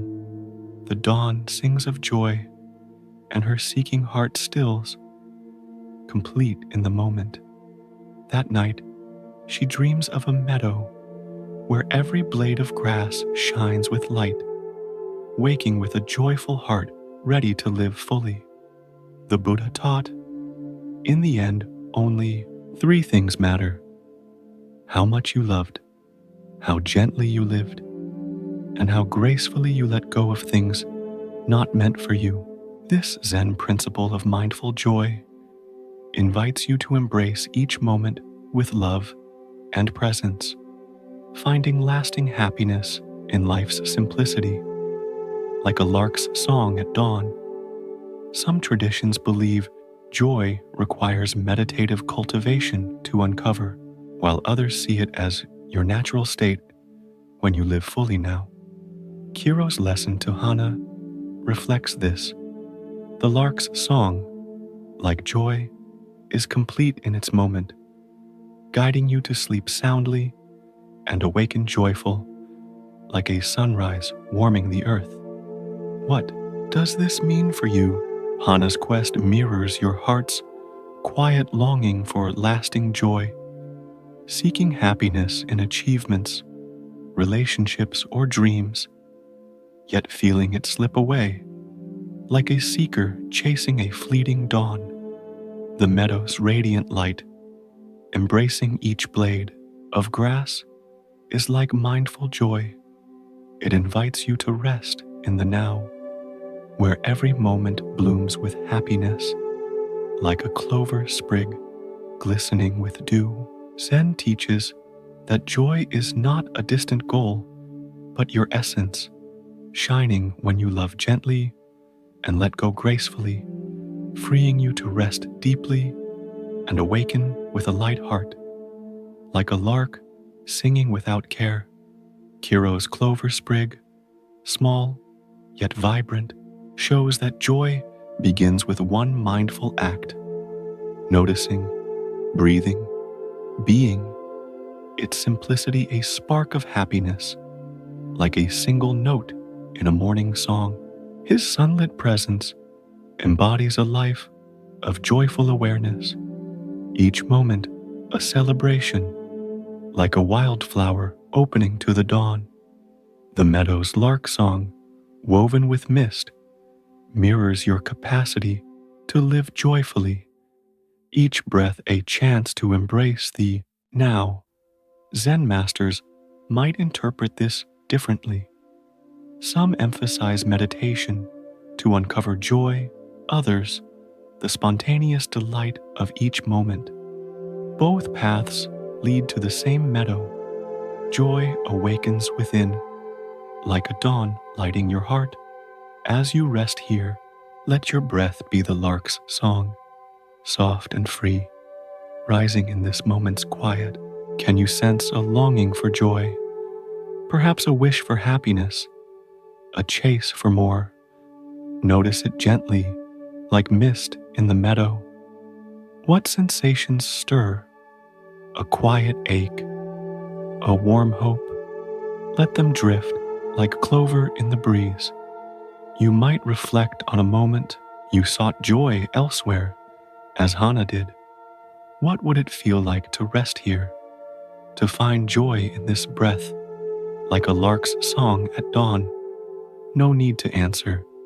Let the question dissolve, like dew in the light. As sleep wraps you closer, your breath grows softer. Each inhale a dawn, each exhale a release.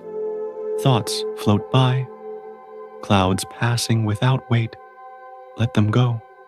The meadow holds you, its silence a lullaby. Carry this joy into your dreams, where light shines within and without. End of script. May you find peace and rest